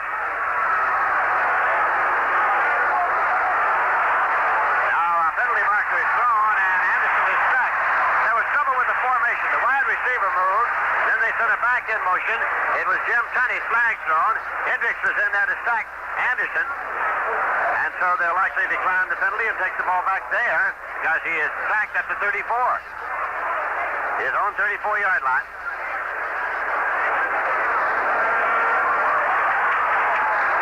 Mistakes again that you can't afford to make. That's one that cost the Bengals. They were second and about 2 yards to go.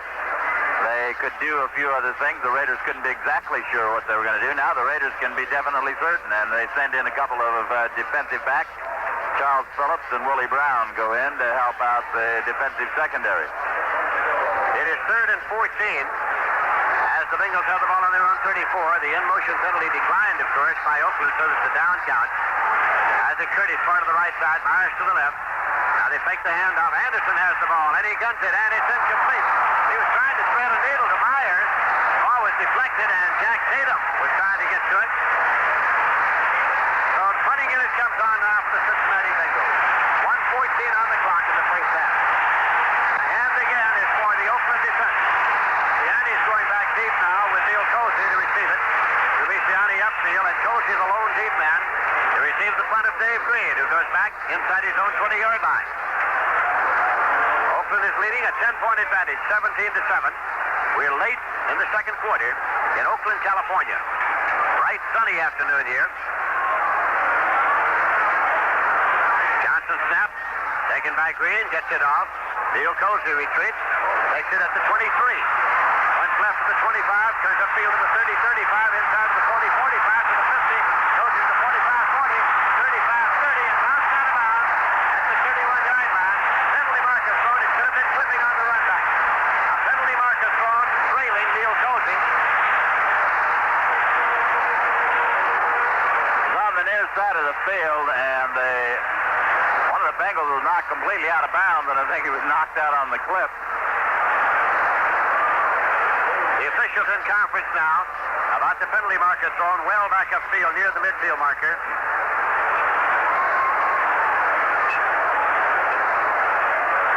They're still in conference. Jim Tunney waiting to signal, clipping, just did. Tripping is what Tripping, they call it. yes. A tripping penalty. Upshaw's involved in an argument with the official trying to explain it his way. Neil Colsey is escorted off the field by his teammates. He wanted to get into the argument. Now Jim Tunney picks up the football. He's taking it back to the 46-yard line of Oakland. Then we'll mark off the penalty.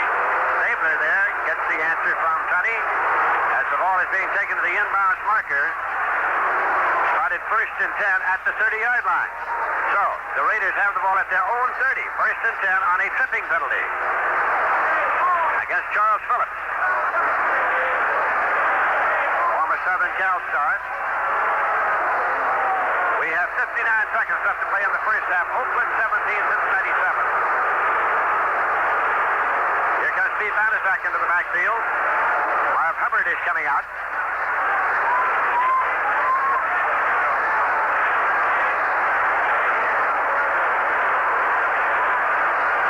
Tunney now marks the ball ready for play.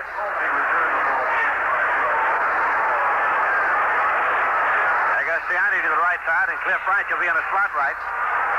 Bruce Coslett is the tight end of the left side.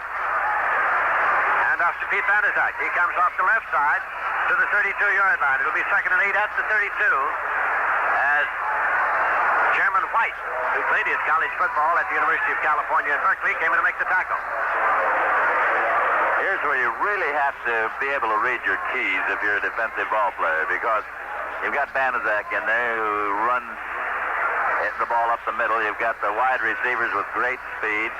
If you read, run, and they're trying to fool you, you got a problem, because you're going to find Branch downfield about 50 yards taking a pass over your head. So it's difficult in this spot for Cincinnati.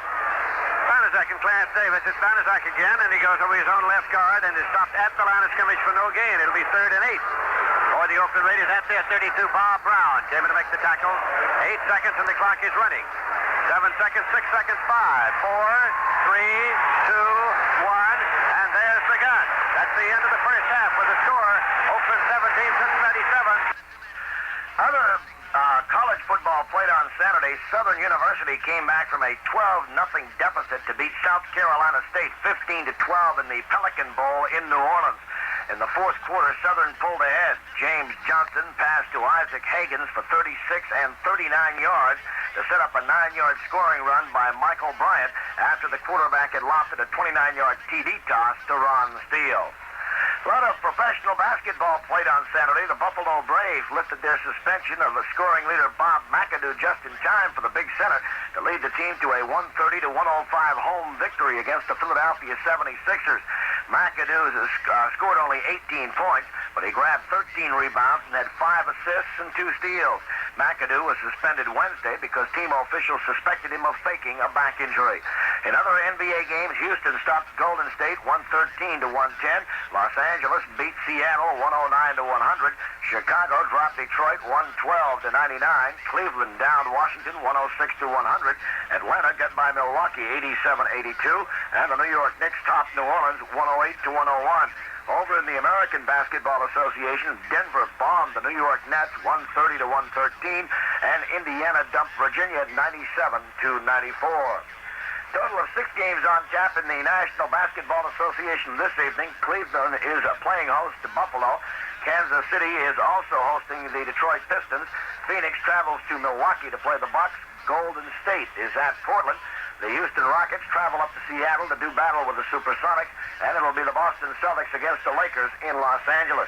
2 games on tap in the American Basketball Association. The front-running Indiana Pacers are battling the Denver Nuggets, and the basement-dwelling Virginia Squires are in St. Louis against the Spirit. So that's a rundown of professional basketball played yesterday and what is on tap for this evening.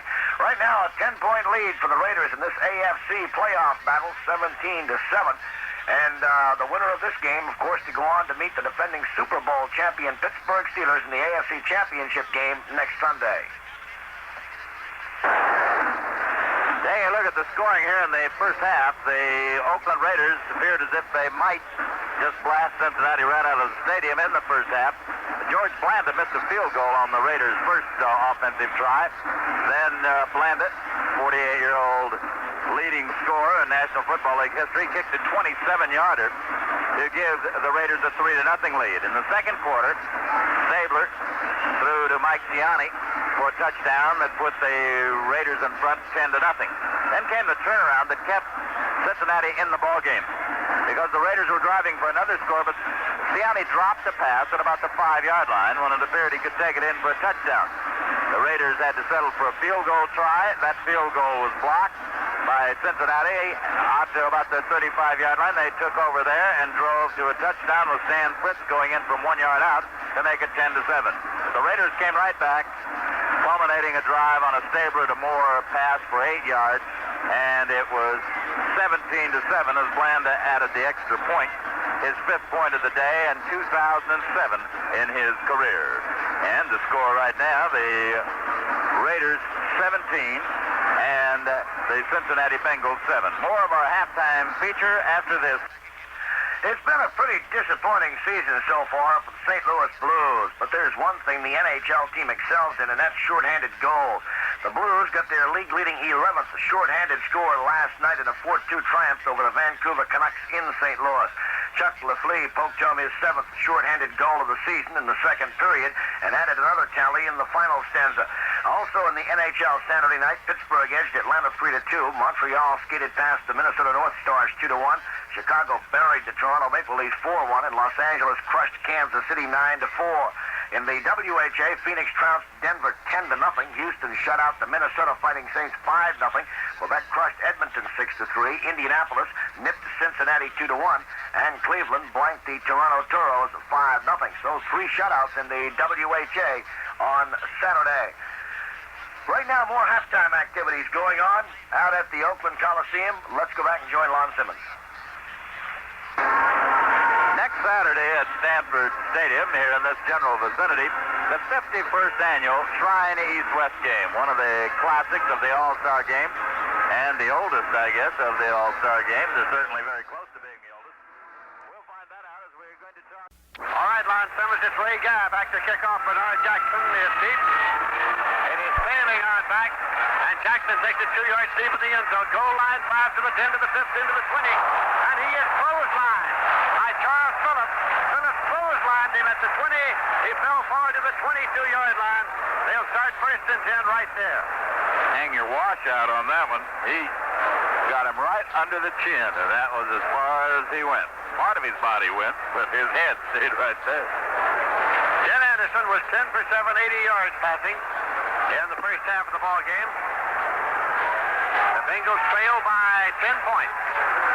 Isaac Curtis far to the right side. He did not have a reception in the first half. Joyner is wide to the left side. Anderson takes the handoff, starts back to throw, and he's going to be sacked. He is sacked back at the 15-yard line by Ted Hendricks. Ted Hendricks at the 15, a loss of 7, second and 17. Cincinnati sent only 2 deep men, sent only 2 men downfield. They kept the backs in, but they still couldn't keep the Raiders off their quarterback, Anderson. So now, it is second down and 17 yards to go for Paul Brown's Cincinnati Bengals, who have never been past the first round of any playoff. Twice previously they were defeated in the first round. Once by Baltimore 17 to 10, once by Miami 34 to 16. Wide receiver to the left side now. That's Isaac Curtis. Start him in motion back to the inside. Dropping back is Anderson. Goes to Joyner, and he's at the 22-yard line. Struggling, but he can't go from there. He's dropped at the 22. Hanging on to him is Alonzo Thomas from the University of Southern California. It'll be 3rd and 10 now at the 22-yard line. Bright sunny afternoon here in Oakland, California. Game time temperature was 63 degrees. And now expecting a pass for sure here. Oakland is realigning the defense with 6 deep backs. Anderson slowly brings Cincinnati up to the line. That's Isaac Curtis in motion back to the right side. He comes to a set right. Anderson takes the handoff, hides the ball, drops back to throw, steps up. He's going to run it, but he's pulled out. He could not get past Art Tom, the big lineman from Syracuse, at the line of scrimmage, no gain. And so it's the Oakland defense that has forced Cincinnati into 4th and 10. The punting unit comes on. The hand is for the Oakland defense. Neil Coates is dropping back to receive the punt off Dave Green.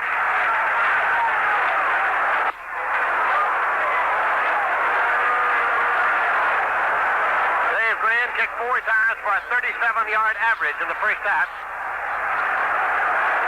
Waiting for the snap now from center Bob Johnson. He gets it away. Cozy moves up, takes the catch at the 46 to the 50 to the 45 of Cincinnati. Cozy to the 40, still going to the 36-yard line of Cincinnati. 1st and 10 for the Oakland Raiders at the Cincinnati 36. And tempers are flaring. There's contact along the sideline. Novak made the tackle. Order is restored now. That was really designed for a return. It was a low kick. Got to Colsey in a hurry, and he got to the 35-yard line of the Bengals in a hurry. 34-yard kick and a 20-yard return. 1st and 10 at the 35. Oakland leading 17 to 7 in excellent field position here. We're in the 3rd quarter. Gianni going to the right side, Cliff Wright to the left. Marv Hubbard is running back along with Clarence Davis. Marv Hubbard to the left guard to the 30, and the big man drives to the 28. Picked up 7. It'll be 2nd and 3. Jim LeClaire, the middle linebacker, brought him down. There's a Cincinnati man stretched out, and that is LeClaire. So it's an official timeout for the injury. Official timeout for the injury here. So with the score, Oakland 17, Cincinnati 7, there's a timeout on the field.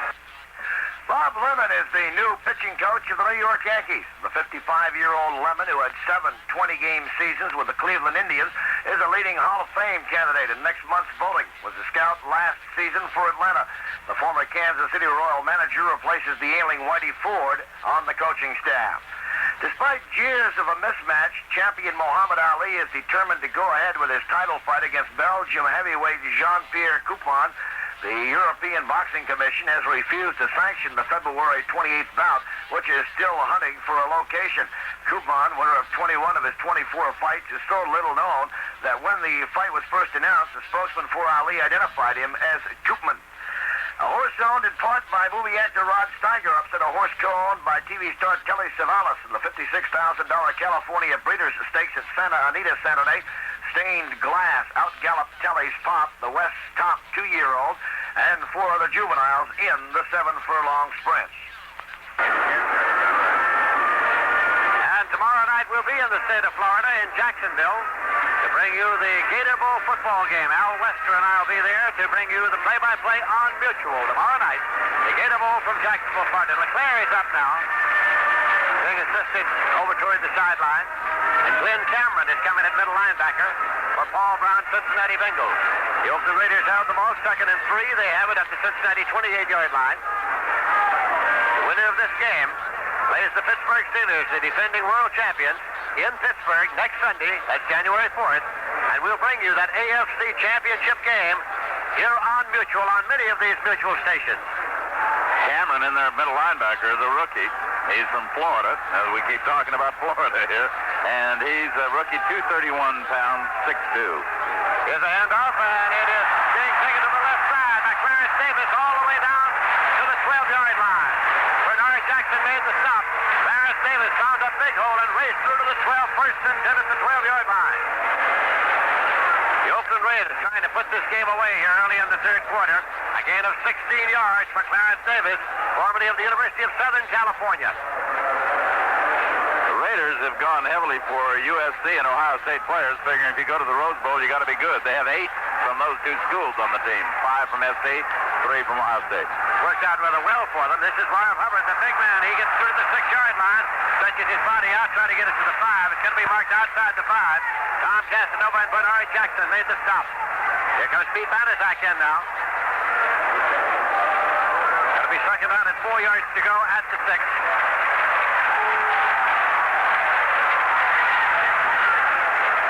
Pete Banaszak has rushed for 16 touchdowns this year. They bring him down when they get down there close to Slater. Siani's to the right side, and so is Cliff Branch. Branch is in a slot. They give it to Banaszak, and it is touchdown! Touchdown! It is a touchdown. It was a late call, and Casanova is talking to the official about it. Tom Casanova trying to get to the official. It was a late call, a touchdown for Banaszak. But the Oakland Raiders are on the scoreboard here in the third quarter to make it 23-7 with a conversion attempt coming. And George Brander is in to attempt it. He has scored 2,007 points in his fabulous career. 26th year in professional football. 48 years of age. Kenny Stabler will hold for him. Stabler and Blanda both played for Bear Bryant. Stabler at Alabama, Blanda at Kentucky. The kick is up, and it's good. So there's a timeout with the score. Oakland 24, Cincinnati 7, and now this word. Well, a lot of college basketball tournaments around the country played on Saturday in first-round action in the all-college tournament. LIU 69-62 over Long Beach State, and Eastern Kentucky 74-62 over Oklahoma City. In the Big 8 tourney, it was Colorado 61-59 over Oklahoma, and Kansas 69-66 over Nebraska. In the Far West Classic, Texas Tech 59-54 over Colorado State, and Duquesne 78-74 over Oregon. Semi-final round action in the ECAC Holiday Festival. St. John's 71-59 over South Carolina, and top-ranked Indiana 97-61 over Manhattan. In the consolation game, St. Bonaventure 84-73 over Columbia. Final round action in the Evansville Invitational. The championship game went to Weber State 78-71 over Mercer. The consolation game to Austin Peay 105-81 over Evansville. Gator Bowl championship in overtime. Wake Forest 78-75 over Florida. The consolation game to Jacksonville 91-90 over St. Joe's. The Raiders with a healthy Ken Stabler taking apart the Cincinnati defense, leading 24-7 now as they get ready to kick off. And it appears that the Raiders at the moment certainly have this one well in hand. Ray Guy from the University of Southern Mississippi puts it up to Lamar Parrish at the goal line. Parrish to the 5, to the 10. And he skids, and the ball gathered in as he retreated all the way to the 5-yard line. Charlie Phillips is downfield to make the tackle. Ball almost squirted out of Parrish's hand. He gathered it in, but was retreating. It's going to be marked up at the 9-yard line.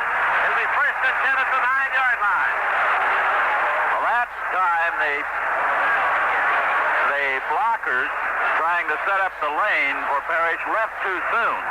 The Raiders poured in from the far side, and he never could catch up to the lane. Or Bradshaw. First and 10 at the 9-yard line now. Cincinnati in poor field position where they've been most of the day. Ken Anderson, the quarterback. And he hands this one off. It is taken by Linville Elliott. Monty Johnson, the middle linebacker, in to make the tackle. Elliott's a 205-pound running back who averaged 4.3 and picking up 308 yards during the season. He is from Northeast Missouri. Picked up about a yard on that play, making second down and 9 at the 10. 10 minutes, 28 seconds remaining in the third quarter. Beg your pardon, it's out to the 15-yard line. Make it third down at the 15-yard line. That is Linville Elliott in motion to the left side. Dropping back now is Anderson. Puts down in the flat and throws it over the head of Linville Elliott, but there's a penalty marker on the play. Across the field, the penalty marker's down.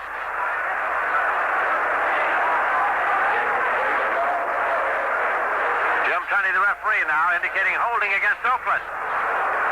So that will give Cincinnati a first down and better field position.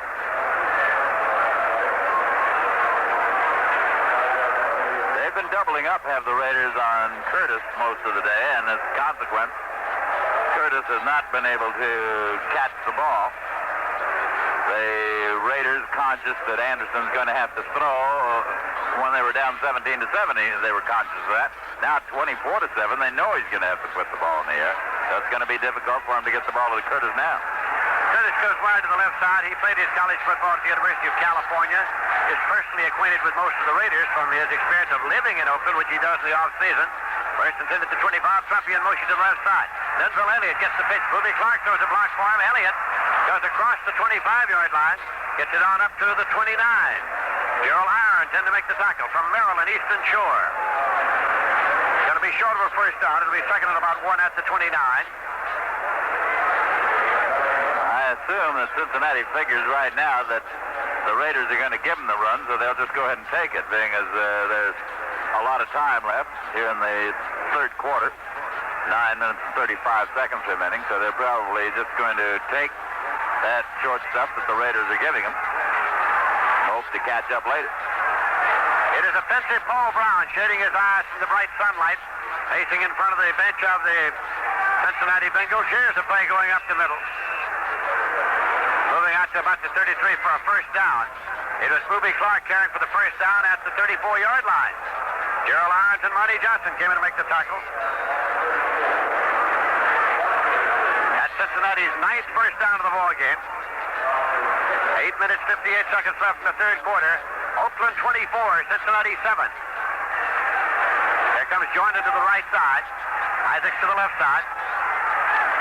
Isaac Curtis, that is. Trumpy is set in the slot left. He's in motion now back to the right side. Anderson has the ball, looking to throw up the middle, and it is a penalty marker. A penalty marker. He was trying to get it to Trumpy.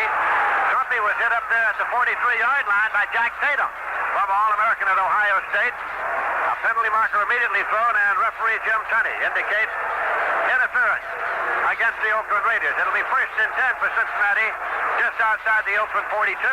Tatum just tackled him a little too early. Tatum wanted to make the hit just as the ball reached him, jar it loose, but he hit him just a bit too soon, and that was the interference call.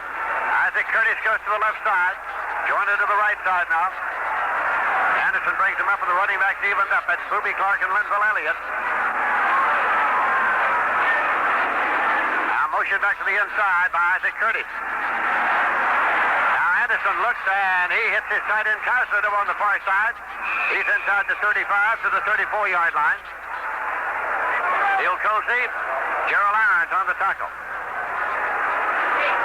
That time Anderson had Curtis open, and Curtis coming in motion towards the line of scrimmage. He had him open, but he didn't release quickly enough. Then the Raiders recovered, and he had to lay that one off, but he still picked up almost 10 yards.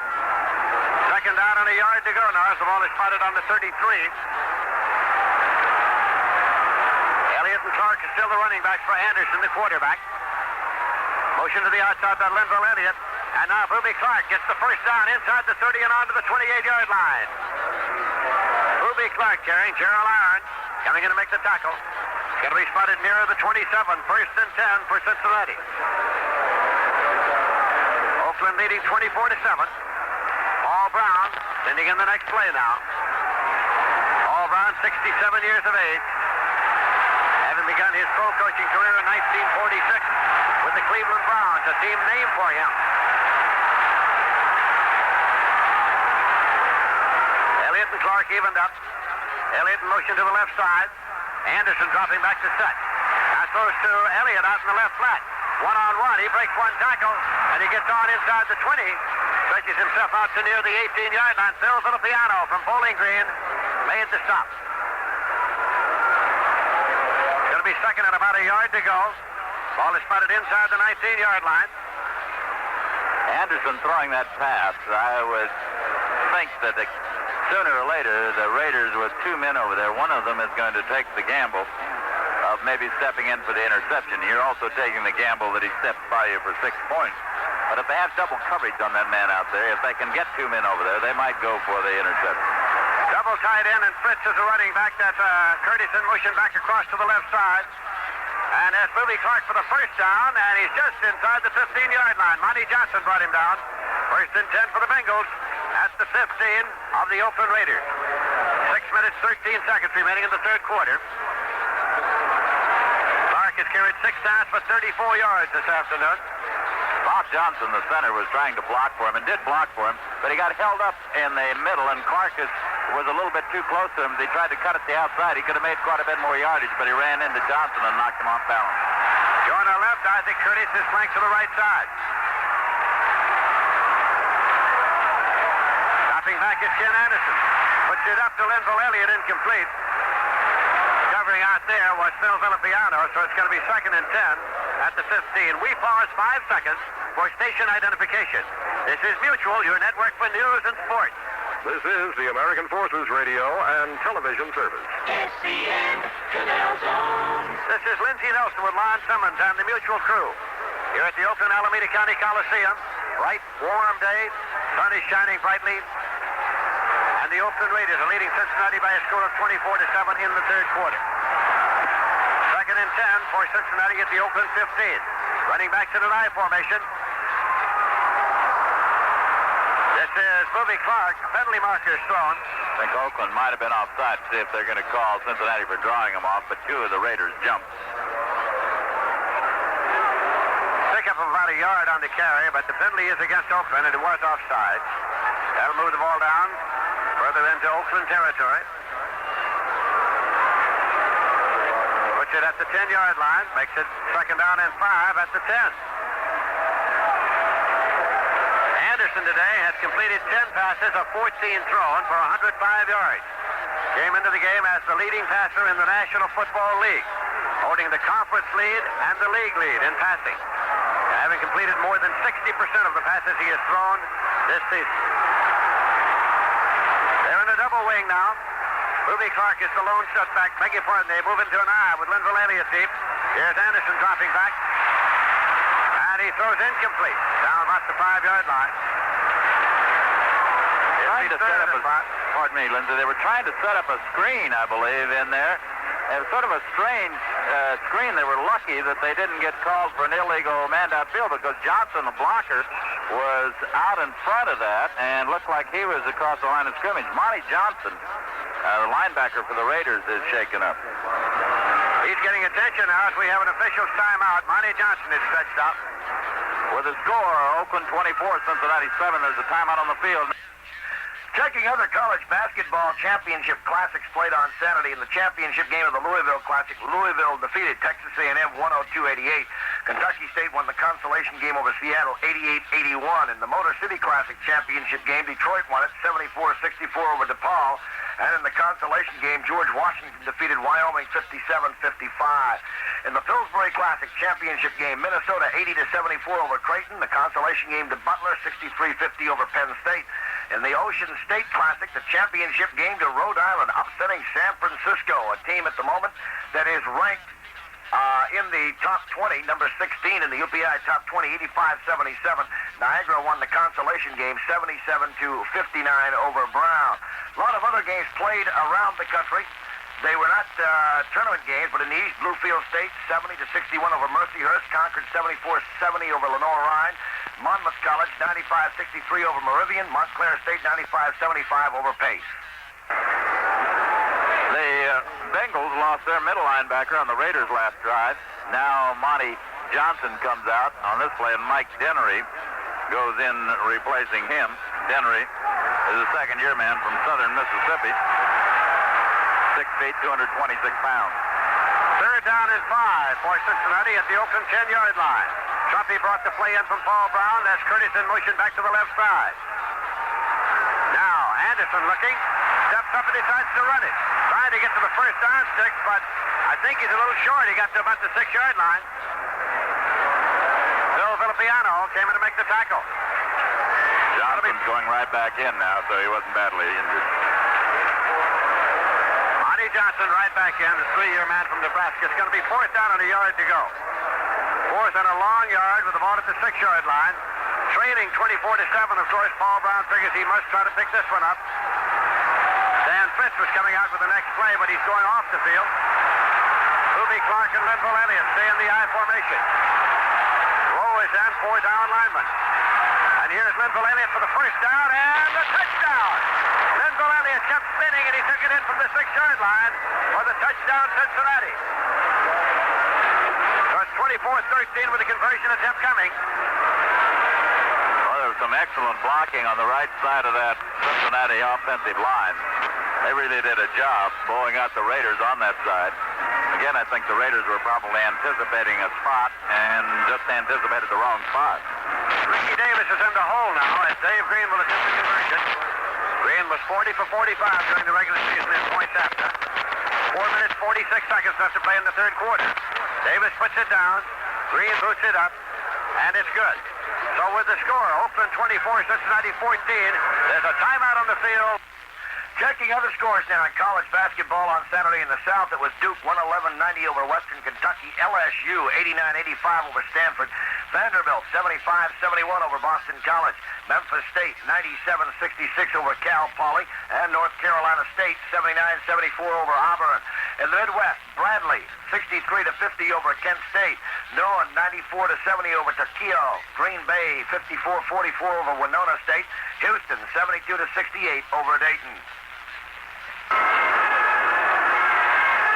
Earlier today, Minnesota was surprised, disappointed, and what other adjective you could think of to describe the fact that they were leading 14-10 with only about 40 seconds remaining, or 30 seconds remaining, and Roger Staubach hit Preston Pearson on a 50-yard touchdown pass that gave the Dallas Cowboys an upset come-from-behind 17-14 victory and projected them into the National Conference playoffs against the Los Angeles Rams. A break that the Rams didn't think they were going to get. They thought they would have to go to Bloomington, Minnesota. Not that there's anything wrong with Bloomington, but if you're going to play football, you'd rather play in the Coliseum this time of year than Bloomington, especially if you happen to be the Rams. Here's Dave Green kicking off now. Hardy's deep along with Clarence Davis. Clarence Davis moves up and takes the ball at the 14 to the 15, goes right to the 20, upfield to the 25-30, and he is stopped at the 35-yard line. So that is where the Oakland Raiders will start first and 10 at their own 35-yard line. 21-yard return by Clarence Davis. Casino is downfield to make the tackle. 4 minutes, 36 seconds left in the third quarter. So the question is, can the Bengal defense hold Oakland and get the football to take another shot? They trailed by 10 points. Jim LeClaire is back in at middle linebacker, so he was out for that part of that one series that Oakland scored, but he's back in there now. Cliff Branch to the left side. He is covered by Ken Riley. They leave it on the ground to Clarence Davis, and he moves across the 40 and on up to the 43-yard line. Picks up 8 yards. It'll be 2nd and 2. Ron Pritchett from Arizona State made the tackle along with Tom Casanova from LSU. Casanova is a med student during the offseason. At LSU, he played everything. He played offense, defense. He was drafted by Paul Brown, who said at that time he didn't know where he was going to play him. He has played him at strong safety. Also used on the return team. Since Hubbard Hubbard carrying, and he's trying to get to the first down stick. He's going to be marked at the 45. Tom Casanova again coming over to make the tackle. And it appears to be a first down as it's spotted right there on the line, and it is 1st and 10. 1st and 10 for the Raiders at their 45-yard line. The 18th first down for the Oakland Raiders this afternoon. The winner of this game plays the defending world champion Pitt Steelers in Pittsburgh at Three Rivers Stadium next Sunday afternoon. That's January 4th, and you'll hear that game on Mutual. Now it's handed off, and it's a sweep to the left side to Davis, and he's pulled down for a loss. Back at the 42-43-yard line, Ken Riley coming in to make the tackle at the 43. It'll be 2nd and 12. Middle linebacker LeClaire came over there to help out Riley on that tackle. Good pursuit, good lateral movement by LeClaire. He is able to handle the middle, but he's also able to slide to the outside and assist on those tackles out there. Harold Hart is in. Harold Hart and Pete Banaszak are the running backs in now. Rice to the left side, Ciani to the right side. Ken Stabler, the quarterback, dropping straight back to the left-hander look. And he throws, and it is incomplete as Ken Riley moved in underneath Bryant, just flipped him over his shoulder just about the time the ball got there. It's 3rd and 12 at the 43. Well, that one was timed perfectly as Riley waited till Branch went up in the air. He wasn't going to be able to prevent him from catching it any other way because Branch had position on him. But just as the ball touched Branch, Riley touched him. Stabler is 11 for 16 forward passing, 142 yards. 2 minutes, 43 seconds left in the third quarter. Oakland 24, Cincinnati 14. 3rd and 12 now for the Oakland Raiders. Stabler dropping back, the left-hander looks. Plenty of time. He throws, and it's taken at the 41-yard line. So the drive stays alive for the Oakland Raiders. A catch made for the tight end, Bob Moore, and Jim LeClaire hit him immediately. Bob Moore with the reception. 1st and 10 now. The ball is at the 41-yard line of Cincinnati. The Raiders able to hit on those third down plays, and one of the reasons that Stabler is being so accurate here today is the time that he has to throw. Cincinnati has not been able to get to Stabler. 1st and 10, Oakland at the Cincinnati 41-yard line. It is Banaszak carrying for about 2, possibly 3 yards. At the 38, make it 3, 2nd and 7. Sherman White, 250-pound end, came in to make the tackle. 1 minute, 45 seconds left to play in the third quarter. The Oakland Coliseum. The place is packed and jammed here this afternoon. Banaszak, by the way, has carried 12 times for 43 yards. Agostini to the right side. Cliff Bryant's coming left. 2nd and 7 for the Raiders in Cincinnati territory. Stabler dropping straight back to set. Takes a look. Throws left, and it is Bryant. He gathered it in at the 24. Gets up and moves to the 19. However, it's going to be contact ruled by Ken Riley at the 24. So the last advance of 5 will be overruled. He went down with contact, so the ball was dead at the 24-yard line. 1st and 10. Oakland at the Cincinnati 24. Riley was just an instant late. He was trying for the interception there. But again, Branch cut that one off short. Riley has to be very conscious of Branch going deep. He has to get help from the safeties on that side if Branch does go farther downfield. But he has to be conscious of the deep threat. 20th first down for Oakland. Stabler, 13 for 18, 173 yards. Here's Clarence Davis coming left. Inside the 20 and on down to the 17-yard line. In at 7 yards, it'll be 2nd and 3 for the Oakland Raiders as they drive steadily downfield. They have a 10-point lead. We have 24 seconds remaining. That may very well have been the last play of the third quarter. As the Oakland Raiders take a look up there, they don't have to come out of the huddle at all. 15 seconds, the clock is running, and they're not going to make any attempt to get off another play. Ball is at the 17-yard line, and the clock is simply counting it off. 7 seconds, 6, 5, 4, 3, 2, 1, and there's the gun. That's the end of the third quarter with the score. Oakland 24, Cincinnati 14. Wrapping up the rest of the college basketball Saturday in the Midwest, Illinois State 87-77 over Idaho State. It was Toledo 75-48 over Capital in the West. Nevada Reno 92-89 over San Diego State. Oregon Tech 92-67 over Rocky Mountain College. San Jose State 95-93 over Loyola of Louisiana. Elizabeth Ekblom of Sweden scored the first major upset of the Australian Open tennis tournament when she eliminated second-seeded Kerry Reid of Australia.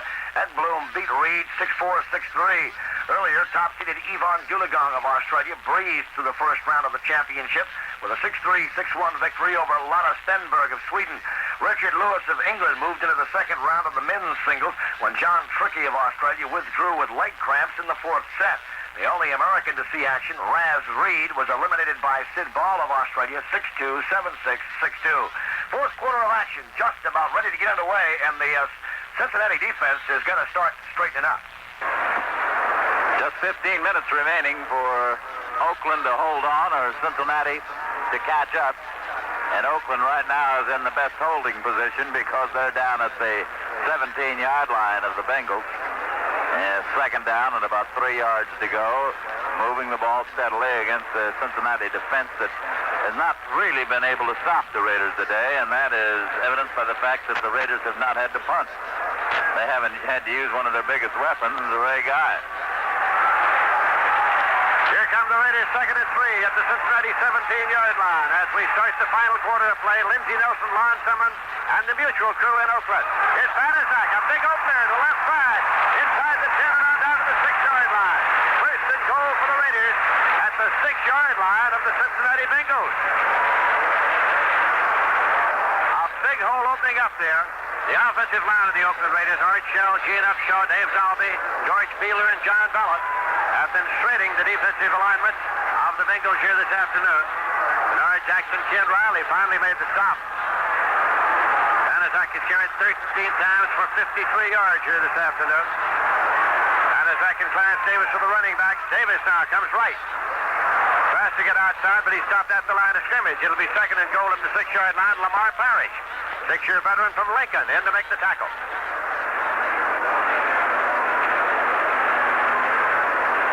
Looks him over now as he reconvenes the huddle of the Oakland Raiders. Here comes Harold Hart onto the field. He's a running back, 2-year veteran from Texas Southern. He led the league in kickoff returns this year. Ranch to the left side, Ciani to the right side. One lone setback. That's Banaszak. Banaszak's got the ball, and he weaves his way through, spinning to the 1-yard line. Beat Banaszak to the 1-yard line, where it'll be 3rd down and goal to go. Ron Pritchett and Jim LeClaire in to make the stop. 3rd and goal for Oakland at the Cincinnati 1. Now they're going to try the 3 tight end alignment. They bring Dave Casper and Warren Bankston in.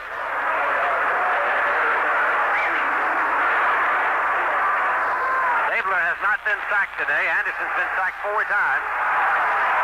Banaszak and Hart are the running backs now for Anderson.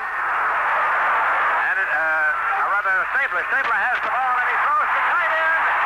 Dave Casper for the touchdown.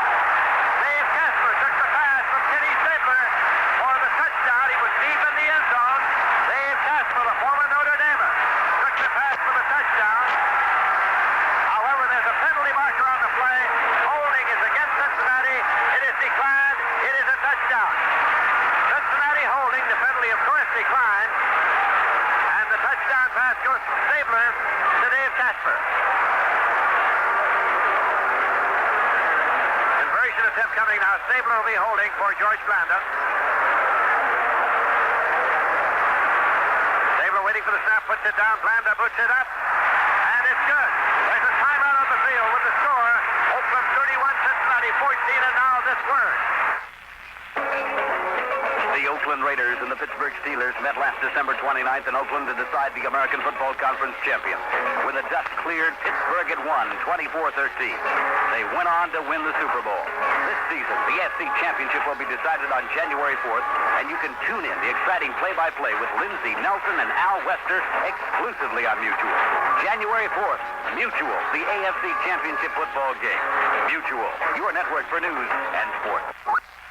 Well, the Davis Cup tennis competition on Saturday, Argentina eliminated Brazil in 1976 South American Cup play as Elio Alvarez and Roberto Cano defeated Luis Tavares and Carlos Kirkmeyer 3-6, 6-3, 6-2, 6-4. The doubles victory Saturday gave Argentina a 3-0 lead over Brazil in the best-of-5 competition. The final 2 singles matches are to be played today. Argentina next faces Chile in February to determine the winner of the South American Zone competition.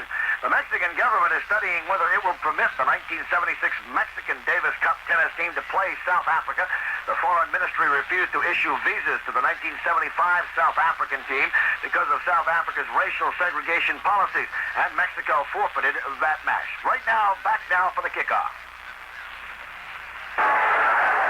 It'll be Guy kicking off here now from the 35-yard line. Lindsey Elliott is back with Bernard Parrish, or rather with Bernard Jackson. Here comes Guy forward. Puts it up. Carries over to the right side. Lindsey Elliott at the 5-yard line. He cuts back to the left, goes to the 10, to the 15. Across the 20, and Lindsey Elliott is stopped at the 23-yard line. So the Cincinnati Bengals start first and 10 from their 23-yard line. Morris Bradshaw downfield to make the tackle. For the game here this afternoon, which is, of course, the final game to be played this football season at the Oakland Coliseum, there were 53,994 tickets issued.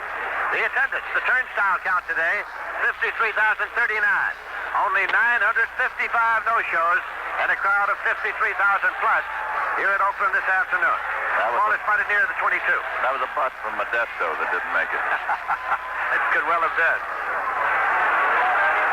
Dropping straight back now is Anderson. Over the middle and incomplete as he hit Lindsey Elliott right in the chest at the 29-yard line. Second and 10 at the 22. Elliott is going back to the huddle ever so slowly. I don't think he really wants to go back to that huddle. Well, he'd a lot rather go back to the huddle than on the bench. Paul Brown's over there at the bench. Paul Brown speaks rather plainly in such circumstances. 12 minutes, 49 seconds left to play in this ball game. Oakland 31, Cincinnati 14. Ken Anderson waits for the snap now. He's got his running back split. He bounced back. Pumps it, and it's incomplete. He was trying to hit Isaac Curtis at the 35-yard line. Third and 10 at the 22. Anderson is 10 for 17, 105 yards passing today. Isaac Curtis has not had a reception. He has been shut out so far. Here comes Trumpy into the next play as Bruce Cosner's going off. Those last two passes really haven't been Anderson's fault that they were incomplete. He hit both receivers, but you couldn't fault Curtis too much there either. He ran into a freight train. They come up in a double wing now. One setback for Ken Anderson. Motion back to the inside by Curtis. Anderson dropping back over the middle, and it is complete up about the 29-yard line. Gathered in by Isaac Curtis, and Neil Cosey made the tackle along with Alonzo Thomas. Fourth down, and the punting is coming on, and a big hand for the Oakland defense here at the Oakland Coliseum.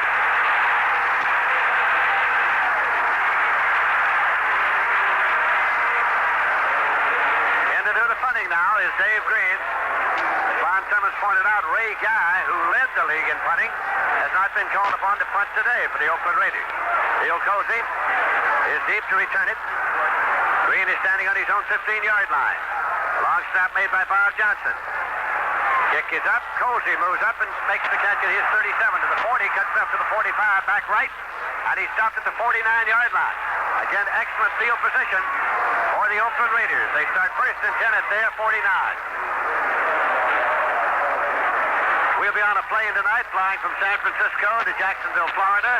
Tomorrow night, we'll bring you the Gator Bowl game. University of Maryland Terrapins against the Gators of the University of Florida. And that game will be heard on many of these mutual stations. I'll listen to you, Lindsey. I'm not going to get on that airplane. 34-yard kick, return 12 yards. Stabler handing it off now. Taken by Marv Hubbard for a yard to the 50. Ron Pritchard made the tackle. Second and 9. I flew in here to Oakland this morning, and the pilot took a walk back through the plane and said, say, how come Lindsey Nelson isn't on this plane? The first plane I haven't been on lately. That's right. He said that was the first one he could figure that you hadn't made for a while. I had my Christmas dinner served on a tray. That's the only way I can eat now, is off a tray. Second down, 9 yards to go at the 50. Stabler again to Big Marv Hubbard, and he drives through to the 45-yard line. It'll be 3rd and 4 at the 45. Tom Casanova came in to make the tackle. Can't go to the bathroom unless it's got an occupied sign on it. And the stewardess opens the door. We have 11 minutes remaining to be played. You know different stewardesses than I do.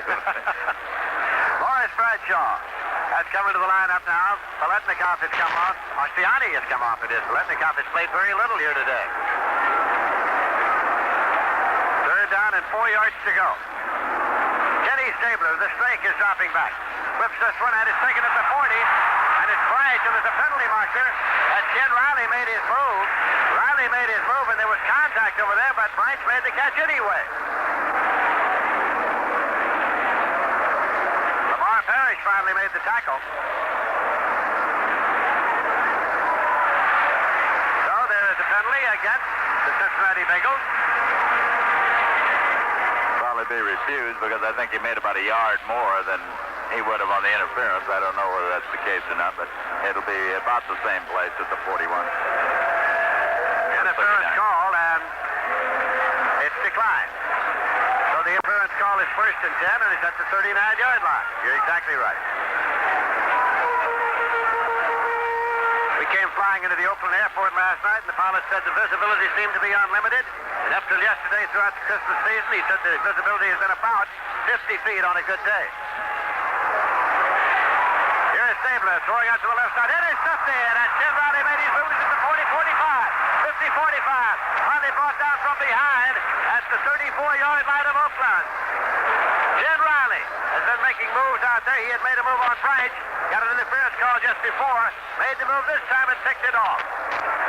Stabler had 24 passes intercepted during the regular season, and the #1 defensive secondary in pro football finally lived up to their statistics on that one as Stabler. That one seemed to sort of slip off the side of his hand. He didn't get good direction on it. It was thrown pretty hard, but he was trying to throw it to a different spot. Riley was there to pick it off. And a 27-yard return by Riley of Florida A&M. 1st and 10 now for Cincinnati at the Oakland 34-yard line. Anderson sends Linville Elliott in motion outside right. Anderson drops back, swings it out now to Booby Clark in the left flat. Clark makes the catch and goes out of bounds at the 26-yard line. Theo Colsey, the cornerback on the right side, ran him out. It'll be 2nd down and about 2 yards to go. Anderson is 12 for 19, 120 yards. Here comes Jordan with the next play. Trumpy's coming in place of Coslett at tight end. Defensive reinforcements coming onto the field now for the Oakland Raiders. Oakland leads 31-14, 10 minutes, 19 seconds left to play. Bob Johnson over the ball. Ken Anderson waits for the snap. Motion to the outside left, that's Linville Elliott. Anderson retreats to throw. Throws long. Jordan! And he got in for the touchdown at the flag in the left corner.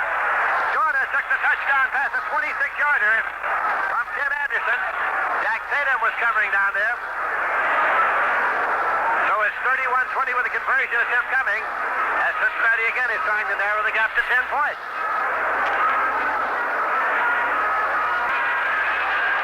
It'll be Dave Green attempting the conversion with Ricky Davis holding for him. Last time these teams met, it was 14-10 Cincinnati. Now they've scored a total of 51 points to this point, trying to make it 52. Ricky Davis puts it down. Green boosts it up, and it's good. So again, the margin is narrowed to 10 points with the score. Oakland 31, Cincinnati 21. There's a timeout on the field. Alabama coach Paul. Well, that interception put Cincinnati back in business, got them to a spot where they seem to have been all day. They've either been 10 points behind or 17 behind. They're 10 points back now with 10-13 remaining. Now what they need to do is force another turnover or so. The Raiders, who just drove to a touchdown a while ago, are going to have to maybe get a little more conservative here. Let's see what happens. Dave Green kicks the ball up, and Hart is waiting at the goal line. Hart is back to the 5, the 10, the 15, the 20, the 25, and he is stopped at the 27-yard line. Jim LeClaire made the tackle, and Harold Hart, who led the league this year in kickoff returns, averaging better than 30 yards per return, Brought that one back 27-28. It's spotted now at the 28-yard line. So can the Cincinnati defense hold Oakland and force a turnover? Here's Marv Hubbard trying to skirt out to the left side. Crawls up a foot or two, but actually it's no gain. Second and 10 at the 28. Ron Pritchett, right outside linebacker, made the stop, and here comes Pete Banaszak into the backfield. And Marv Hubbard is coming off now for John Madden's Oakland Raiders. Raiders have been trying to get back into the Super Bowl since 1967. They got in and lost to Vince Lombardi's Green Bay Packers. Running back to the line formation. Davis the tailback, and he's got the football. It's to the left side, toss to cut back loose to the 31-yard line. A gain of 3. It's going to be third down and 7. Ron Carpenter from North Carolina State came in to make the tackle.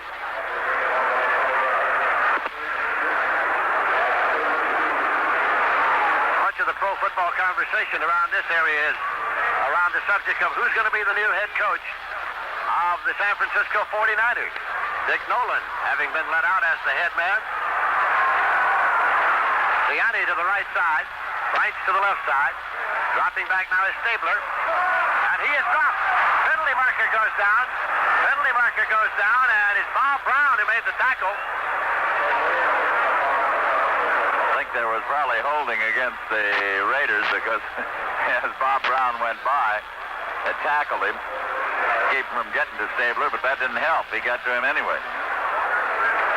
That is the first time that Stabler has been sacked in this game today, and it was holding, and it was against the Raiders, and it has been declined because the ball's back at the 18-yard line, and it'll be fourth down coming up. Well, the last two series, the Cincinnati Bengals had come up with a big defensive play, the interception and now the sack of Stabler. They could get good field position, but Ray Guy is going to kick for the first time. He's a National Football League leader with over 43-yard average punting. 43.8, his longest 64 yards. He's the University of Southern Mississippi. First time today that the Raiders have had the punt.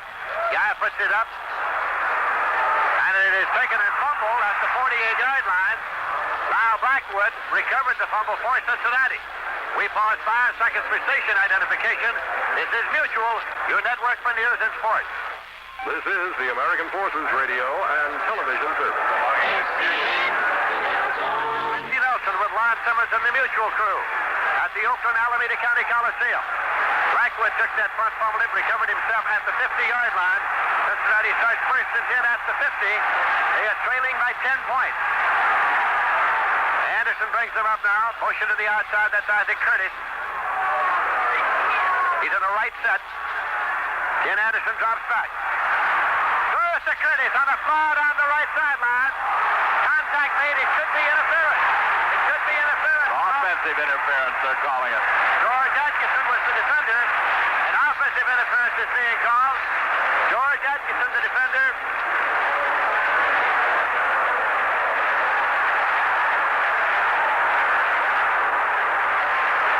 Atkinson did a good job getting position that time. He got in front of Curtis. Curtis couldn't get around him. Curtis, the only thing he could do to try to get to the ball was run over Atkinson. But that was where he made his second mistake. The first was getting behind him in the first place. But Atkinson did an excellent job, and this will cost the Bengals 10 yards. Puts the ball back at the 40 as Monty Johnson exercises the Oakland option. It'll be first down. 20 yards to go, and the ball is back at the 40. 8 minutes, 35 seconds left to play in this game. Oakland 31, Cincinnati 21. Now they bring in the 6 defensive backs. They're going to sure pass first and 20. Myers and Joyner are double to the left side. Isaac Curtis goes to the right side. Ruby Clark is the lone setback.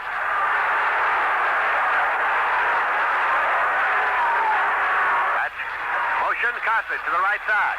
Anderson retreats.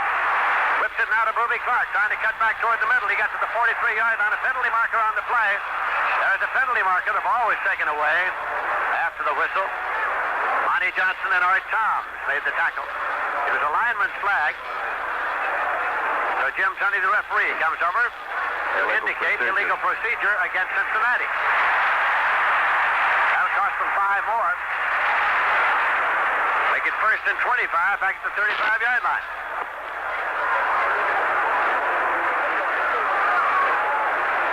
Cincinnati Bengals are clearly moving in the wrong direction. Having started from the 50, they're now back to their own 35. 8.5 minutes left in the game. The winner of this game plays the Pittsburgh Steelers in Pittsburgh at Three River Stadium next Sunday afternoon. The American Football Conference Championship game, and you'll hear that on many of these mutual stations. 6 defensive back alignment still in there for Oakland. Double wing set for Cincinnati. Anderson waiting for the snap. He sends Trumpy in motion to the right, gives the ball off to Booby Clark. He runs it up to the 39-yard line for 4. It'll be 2nd and 21. Art Toms, the 7-year veteran from Syracuse, made the stop.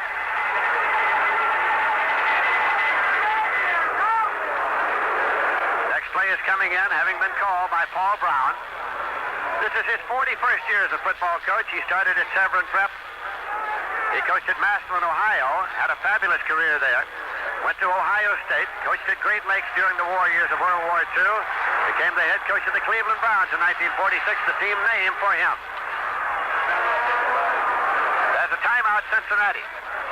With the score, Oakland 31, Cincinnati 21. There's a timeout on the field. UCLA coach Dick Vermeil admitted Saturday that several Bruin players protested about the hard workouts he has put them through in preparation for their game with top-ranked Ohio State New Year's Day in the Rose Bowl. Vermeil said the matter came to a head a week ago Thursday, the Bruins' 5th day of practice for the game, but that the protest was quickly resolved and that morale has returned to normal. The coach said an executive committee of players representing the squad came to him and said they thought going to the Rose Bowl would be a little bit more fun in terms of preparation. Well, we approach going to the Rose Bowl as an opportunity to win another football game. And I only know one way to get ready to win a football game, and that's to work hard, he said. Vermeil said the first 3 to 4 days, the squad had worked as if they were shaping up in spring practice. They better get in better shape for that, as they have already been trounced once this year in regular season action by the top-ranked Buckeyes of Woody Hayes, led, of course, by quarterback Cornelius Green and the gentleman who won 2 Heisman trophies in a row, Archie Griffin. In the bright sunshine of Oakland, California, it's the Oakland Raiders 31, the Cincinnati Bengals 21. Cincinnati has the ball, 2nd down and 21 yards to go. They have it at their own 39-yard line. When players resume, we'll have 7 minutes, 53 seconds left to play in this game. This is the first round, of course, in the championship playoff. Cincinnati has never been past the first round. Oakland on one occasion, 1967, went all the way to the Super Bowl, only to lose to the Green Bay Packers. Now, Cincinnati comes up in a double wing set. Booby Clark is the lone setback. 2nd down and 21. That's Myers in motion back to the inside, and Anderson is retreating to throw. And he hits Myers. This is at the 40-yard line, to the 35, to the 30, and on down out of bounds at the 24-yard line. Jack Tatum made the stop. Chip Myers from Northwest Oklahoma, 6'6", 205-pounder, took it. It is 1st and 10. The ball is inside the 24-yard line. Cincinnati moving now. They trail by 10 points. If they can take it all the way in and add the conversion, they can reduce it to 3 and be very much in this ball game with 7 minutes, 43 seconds left to play. Bob Trumpy is coming at tight end now. Chip Myers is out of the ball game. Here comes Isaac Curtis to the left side, Joyner to the right side. Curtis is flank left. 2 setbacks, evened up. Now motion back to the inside by Isaac Curtis. Gives it off to Booby Clark. Booby Clark spins his way, struggles all the way to the 17-yard line. Picked up yardage on the play as Monty Johnson came in.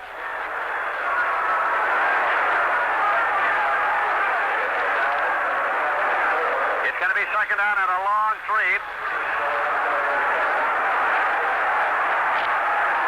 Clark has carried 8 times for 46 yards here this afternoon. 2nd and 3 in the crowd now. Getting interested, trying to call on the defense of the Oakland Raiders here. Johnson in motion, and here's the pitch. It's taken by Lindsey Elliott. He cuts back inside the 15. I think he's got the first down. It's very close. Ed Hendricks finally made the stop. Lindsey Elliott came left and cut back. So now they'll take a long look at the 6 to see if Elliott has picked up the first down. It is about 13-yard line. They're going to bring out the chain to measure for the possible first down.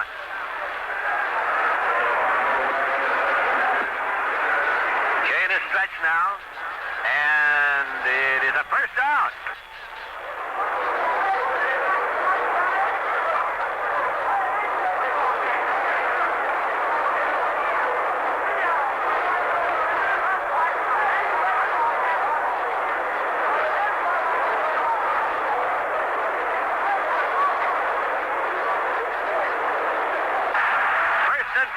Cincinnati. They have the ball at the Oakland 13. Oakland is leading by a 10-point margin. Curtis in motion to the outside. Ken Anderson waiting for the snap from Bob Johnson. One lone set back there in a double wing. Now, dropping back is Anderson. He throws it to Curtis. He makes a diving catch at the 14-yard line. Was thrown low. He had to make the diving catch. Bill Cozy was covering. So it's a completed pass for a loss of about a half yard. Call it 2nd and 10. More accurately, 2nd and 11 at the 14 as it's spotted. Anderson is 15 for 22, 182 yards here this afternoon passing. 6 minutes, 5 seconds left to play in the game. Joyner goes to the right side. Bruce Costa, the tight end, is split out 10 yards to the left side. Oakland might blitz. They sent in 2 linebackers. Anderson retreats and pops it incomplete. Isaac Curtis never did see the ball. He was going to run a post, but he was thrown so quickly he did not see it. Jack Tatum was covering defensively. 3rd and 11 for Cincinnati at the Oakland 14-yard line. I think Anderson released in a little bit of a hurry there. The Raiders took out 2 backs and put in 2 linebackers that time, adding the 4 linebackers again. And I think Anderson released a little too soon. He had a couple of men open. Is coming to tight end now. The big 3rd down play comes here. 3rd and 11, Cincinnati at the Oakland 14. Here in the slot right. Anderson retreats to set up. Now throws to the corner to Isaac Curtis, and he's got it for the touchdown. He was covered well. Bill Cozy all over him, but a great catch. Isaac Curtis in the end zone. So now it is 31 to 27. A conversion attempt coming as the Cincinnati's trying to narrow the gap to 3 points. 14-yard pass going from Ken Anderson to Isaac Curtis. Dave Green attempting the conversion with Ricky Davis holding for him. Davis has marked the spot. Right hand outstretched. He waits for the snap. He gets it, puts it down. Green boots it up, and it's good. So there's a timeout. With the score, Oakland 31, Cincinnati 28, and now this word. Monday night, December 29th, the Mutual Broadcasting System takes you to Jacksonville, Florida for the Gator Bowl, the meeting between the University of Florida and the University of Maryland. The Terrapins take a 7-2-1 record into the contest against Florida's 8-2. It's Maryland's 3rd straight bowl bid after a losing decade that turned around when Coach Jerry Claiborne came aboard after the 1971 season. Lindsey Nelson and Al Wester will be before the Mutual microphones to bring you all the action of this prestigious bowl game. And that's just one of the big postseason games remaining on Mutual. There's the Sugar Bowl New Year's Eve, the East-West Shrine Game January 3rd, the AFC Championship Game January 4th, the Senior Bowl for Mobile, Alabama January 11th, and the Pro Bowl Monday, January 26th. So have your dial set to this station Monday night, December 29th, as Lindsey Nelson and Al Wester bring you the Gator Bowl from Jacksonville, Maryland versus the University of Florida, beginning at 8:45 p.m. New York time over most of these Mutual Network stations. Cincinnati's job now is to prevent the Raiders from getting a big run back, getting field position here. And, of course, the Raiders' job is to try to set up a lane, get a big return. If Cincinnati can hold them back down deep, then they can get some field position. Dave Green is kicking off. It's up and in the air. Clarence Davis moving over right. At the 11-yard line, he has it to the 15, and he's upended at the 21-yard line. So it'll be 1st and 10 for the Oakland Raiders. They have the ball at the 21. It was Jackson downfield to make the tackle. Bernard Jackson. So Oakland starts 1st and 10 at the 21. The crowd comes alive now as Kenny Stabler leads the offensive unit on. Hubbard is coming off the field, and they're going with Banaszak and Davis. Banaszak and Davis, the wide receivers of Bryce and Ciani in there for the Oakland Raiders. We have 5 minutes, 36 seconds left. Oakland 31, Cincinnati 28. Ciani and Bryce are double to the left side. Running back to the line. Banaszak ahead of Davis. Stabler now rolling left. Looking for a receiver. Throws, and it's a diving catch at the 33 to Bryce. Bryce made a diving catch at the 33-yard line. 1st and 10 for the Oakland Raiders with passer, Kenny Stabler, rolling out left and hitting Branch. Sort of a strange play there. Branch had a chance to get up and run, but I think he thought that there were probably a few guys getting ready to kill him if he did. So he was just lying there. He was content to make the catch on that one, I guess, for the first time. Branch has caught 4 for 83 yards so far. Here's a handoff to Davis, skirting left. He gets across the 35 out to the 37-yard line. Again, a 4 on the play. It'll be 2nd and 6. Bernard Jackson up from his free safety spot. He's a 4-year veteran from Washington State. Clock is running. 4 minutes, 45 seconds left to play in this game. The Oakland Raiders are leading by 3 points. The winner plays the Pittsburgh Steelers next Sunday afternoon in the AFC Championship game. A game that you'll hear on many of these mutual stations. Branch to the left side. Siani right. Davis moves to a wing-back left. Banaszak the lone setback, and he fumbles the ball. Cincinnati recovers at the 37. Cincinnati recovered the fumble at the 37-yard line of Oakland. Ron Carpenter's on the football. Ron Carpenter recovered Banaszak's fumble. First and 10 Cincinnati. A big break in the football game. That ball never did get to Banaszak. It was when Stabler handed it off, he handed it to him right on his knee. And Banaszak never had a chance to grab a hold of the ball, and it fell right into the arms of Ron Carpenter. So now the Cincinnati Bengals trailing by 3 points. Have the ball. First and 10. Here comes Phillips onto the field for Oakland, and now he's coming back off. He didn't have time to get to his position. They're in a double wing set. Anderson is waiting for the snap now. Motion back to the inside. Anderson retreats. Sets up, and he is sacked. He is sacked. At the 44-yard line by Ted Hendricks. Ted Hendricks sacked him for a 7-yard loss. That's the 5th time that the Oakland defense has sacked quarterback Ken Anderson today. Started at the 43-yard line. Loss of 6, making 2nd and 16. Hendricks hasn't done anything differently all afternoon. He's just lined up there on that corner, right outside the tackle, and just been flying at the quarterback. Sometimes he gets him, and sometimes he doesn't. Here comes the Cincinnati, 2nd and 16. They're in a slot to the left side. Oakland with 60-50 back. One lone setback. Anderson waiting for the snap. Motion back across. That's Bruce Coslett. Anderson throws to Coslett. He takes it at the 40, but he's gathered in by Charles Phillips. It'll be about the 38-yard line. It'll be a 3rd down play coming now. 3rd down and 11 yards to go. At the 38. Big play. 3 minutes, 32 seconds left to play in the game. Oakland 31, Cincinnati 28. Bob Trumpy comes in with the next play. Called by Coach Paul Brown.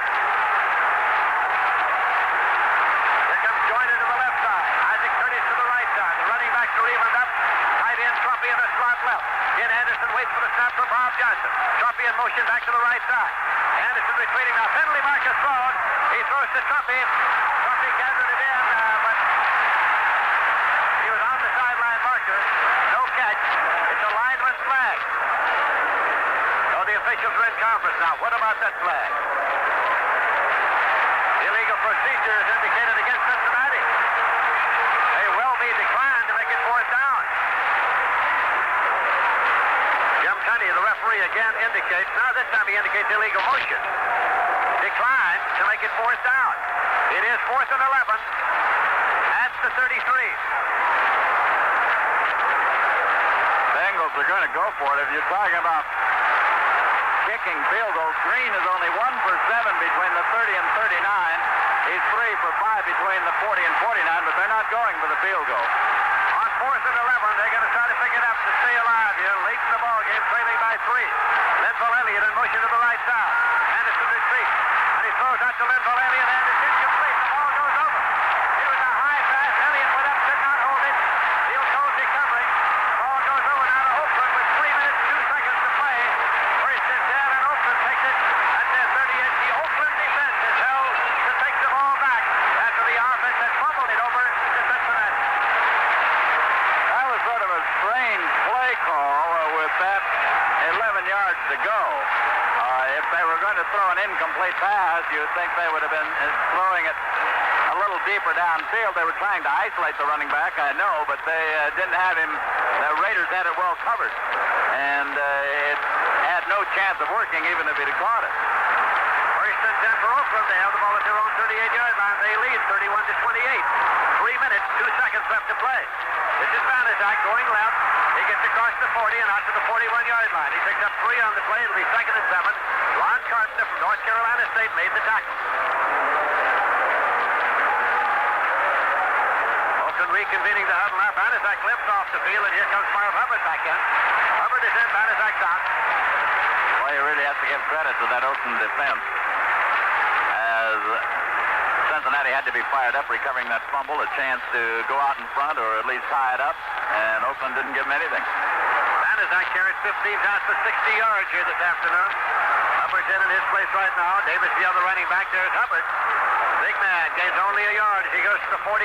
It'll be 3rd down and 6 yards to go. Jim LeClaire, the middle linebacker, made the stop for Cincinnati. Clock is winding down now toward the automatic timeout. The 2-minute warning. It's down to 2:06, 2:05.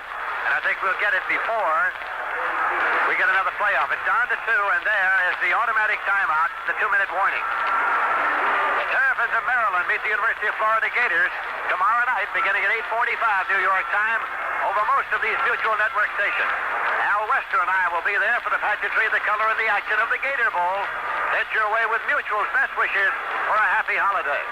And you're also invited to a New Year's Eve party right here on most of these Mutual Network stations, as the world's #1 radio sports network brings you the annual Sugar Bowl Classic from New Orleans. It's Alabama and Penn State, and what promises to be the most exciting one yet. That's the Sugar Bowl, New Year's Eve in New Orleans over most of these Mutual Network stations. We'll be announcing very shortly now the outstanding offensive and defensive player for today's game.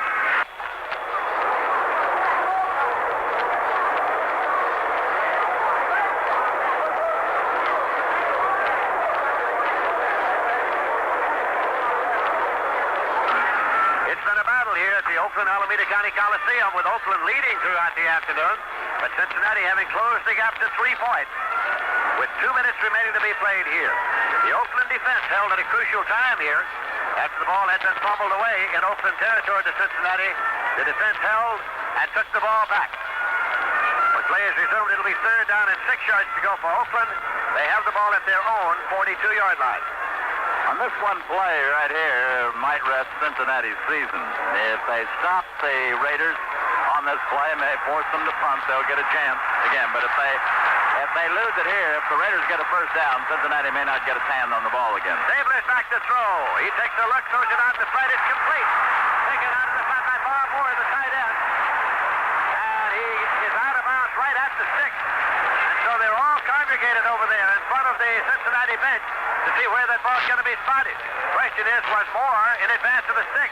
I think he was short. I think he was short, too. As we look through the ball players gathered over there, it appears that he was short, which would make it 4th down and less than a yard to go. They're going to take the chain all the way across now to measure. Is it a 1st down for Oakland with 1:54 to play? Is it 4th and 1? Oakland leading 31-28. The chain's being taken all the way across. They're going to mark it on the sideline. Chain is being extended now. He got the 1st down. He got the 1st down. It is 1st and 10. Bob Moore, the tight end from Stanford, got out at the 6 for the 1st down. So the ball is spotted at the 48-yard line. Moore has got 6 passes for 57 yards here this afternoon. Siani comes off the field. Stabler calling the next play on the huddle for the Oakland Raiders. 1st and 10 at their own 48. The clock will start when the ball is snapped. Bryce is far to the right side. Banaszak is back in with Davis as running back. Banaszak gets the ball, goes to the left side. Gets across to the 49-yard line for 3. It'll be 2nd and 7. Cincinnati's going to have to start spending timeouts right now to stop the clock. And they're spending one, I believe, right now.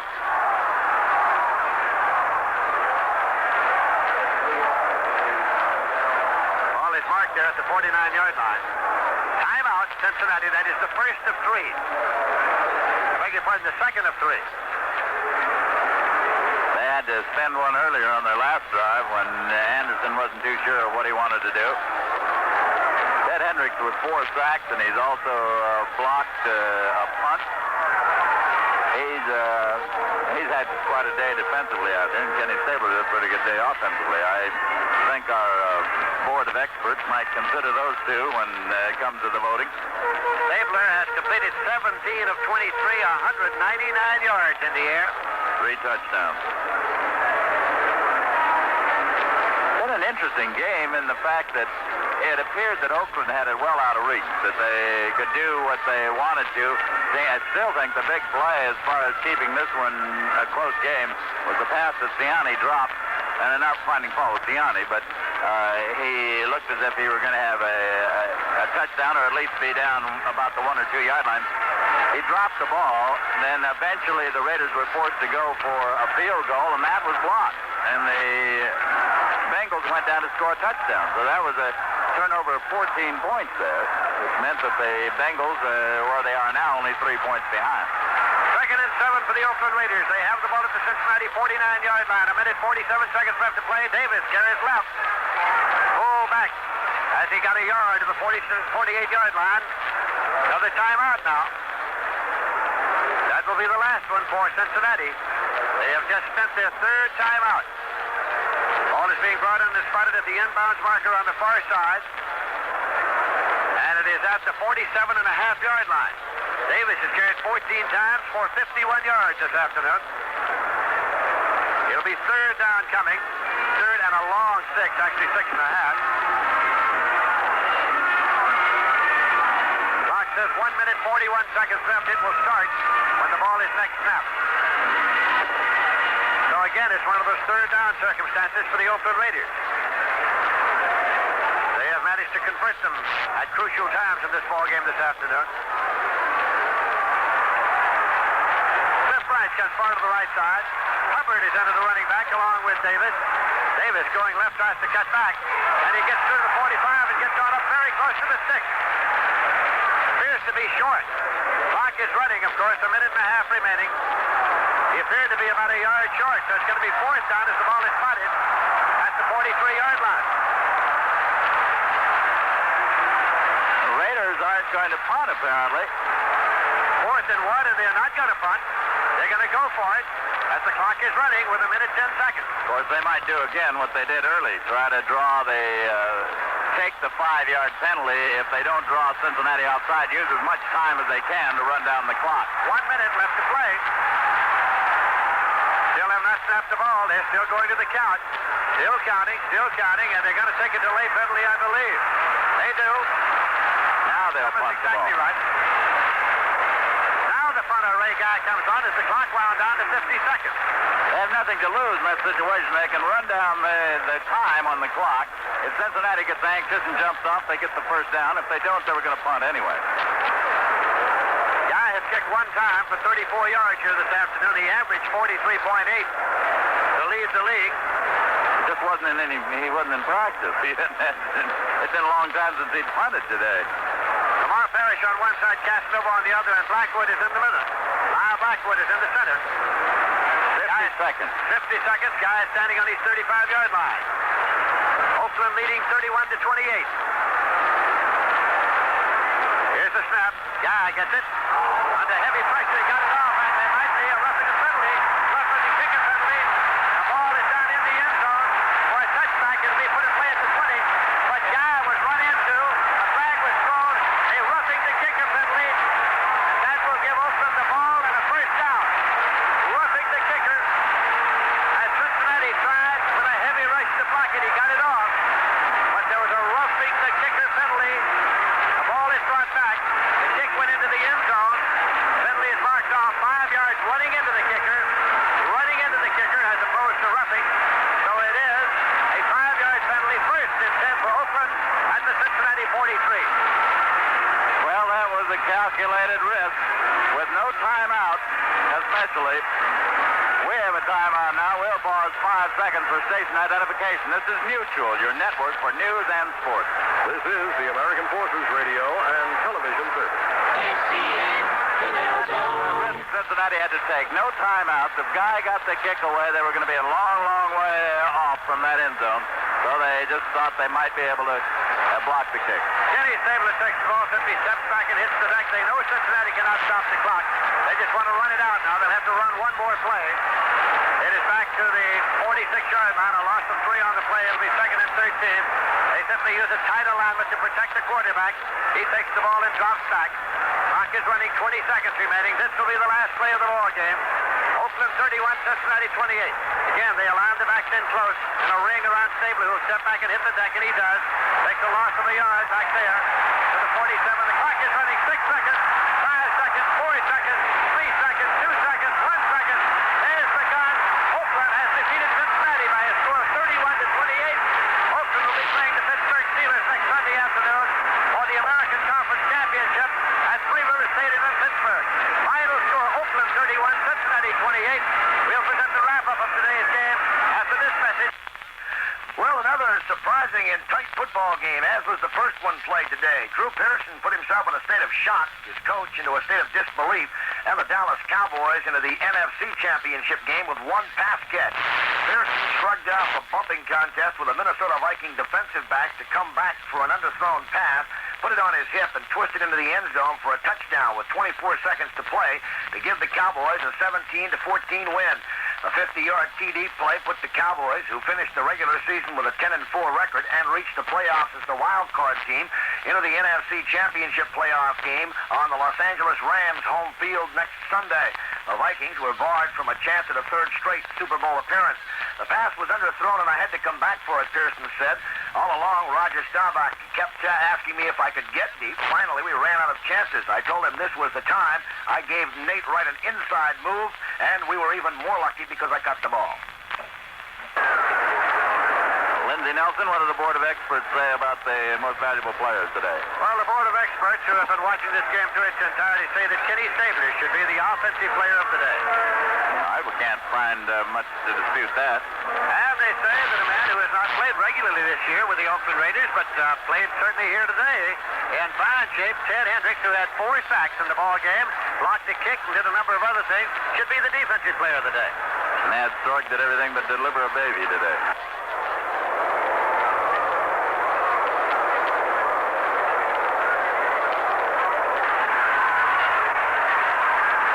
Quite an afternoon, a 31-28 ball game. As you would think, it was mainly offense, and it looked as if the Raiders were going to take it away early. In fact, they had a 10-0 lead. They led by 17 points a couple of times in the game. Blanda kicked a 27-yard field goal in the first quarter after he had missed one earlier. Then Mike Ciani took a 9-yard pass from Ken Stabler in the second quarter to make it a 10-0 Raider lead. However, the Cincinnatis were able to come back as Fritz ran it in from 1 yard out. That after the Bengals had blocked a Raider field goal attempt to keep them in the ball game. Bob Moore took an 8-yard pass from Stabler to make it 17-7 at halftime. Then in the third quarter, Pete Banaszak elevated the lead to 17 points as he ran in from 6 yards out for the Raiders. 24-7 Oakland. Glenville Elliott ran 6 yards to put Cincinnati within 10 again at 24-14. But then in the fourth quarter, Stabler threw to Dave Casper for 2 yards and a 31-14 lead. However, Ken Anderson hit Joyner for 26 yards. It was 31-21. Then Anderson hit Curtis for 14 yards, 31-28. When the Raiders got the ball again, they fumbled it at their own 37, and it looked as though it might be an upset here, as there was earlier in the day when Dallas won in the final 30 seconds against Minnesota. But the Oakland defense was tough enough. They held. In fact, Ted Hendricks sacked Anderson on the first play, and the Bengals were only able to get back to the original line of scrimmage before giving up the ball. And that was the story of the day right there, as the Raiders were able to run it out and wind up with a 31-28 decision. And so it is. The 4 teams battling for the AFC and NFC crowns next week will be Pittsburgh and Oakland in the AFC, Dallas and Los Angeles in the NFC. This broadcast, authorized and the rights granted by the Bengals, Raiders, and the National Football League, was intended solely for the entertainment of the AFRTS listening audience. Any publication, rebroadcast, or other use of the descriptions and accounts of this game without the express written consent of the Bengals, Raiders, and the NFL is prohibited. Again, our thanks to Mutual's Lindsey Nelson and Lon Simmons for the description of today's game. Once again, the final score, the Raiders 31, the Bengals 28. Army Sergeant Preston Cruff speaking, along with our engineer Rod Richardson. This has been a presentation of AFRTS Sports in Washington.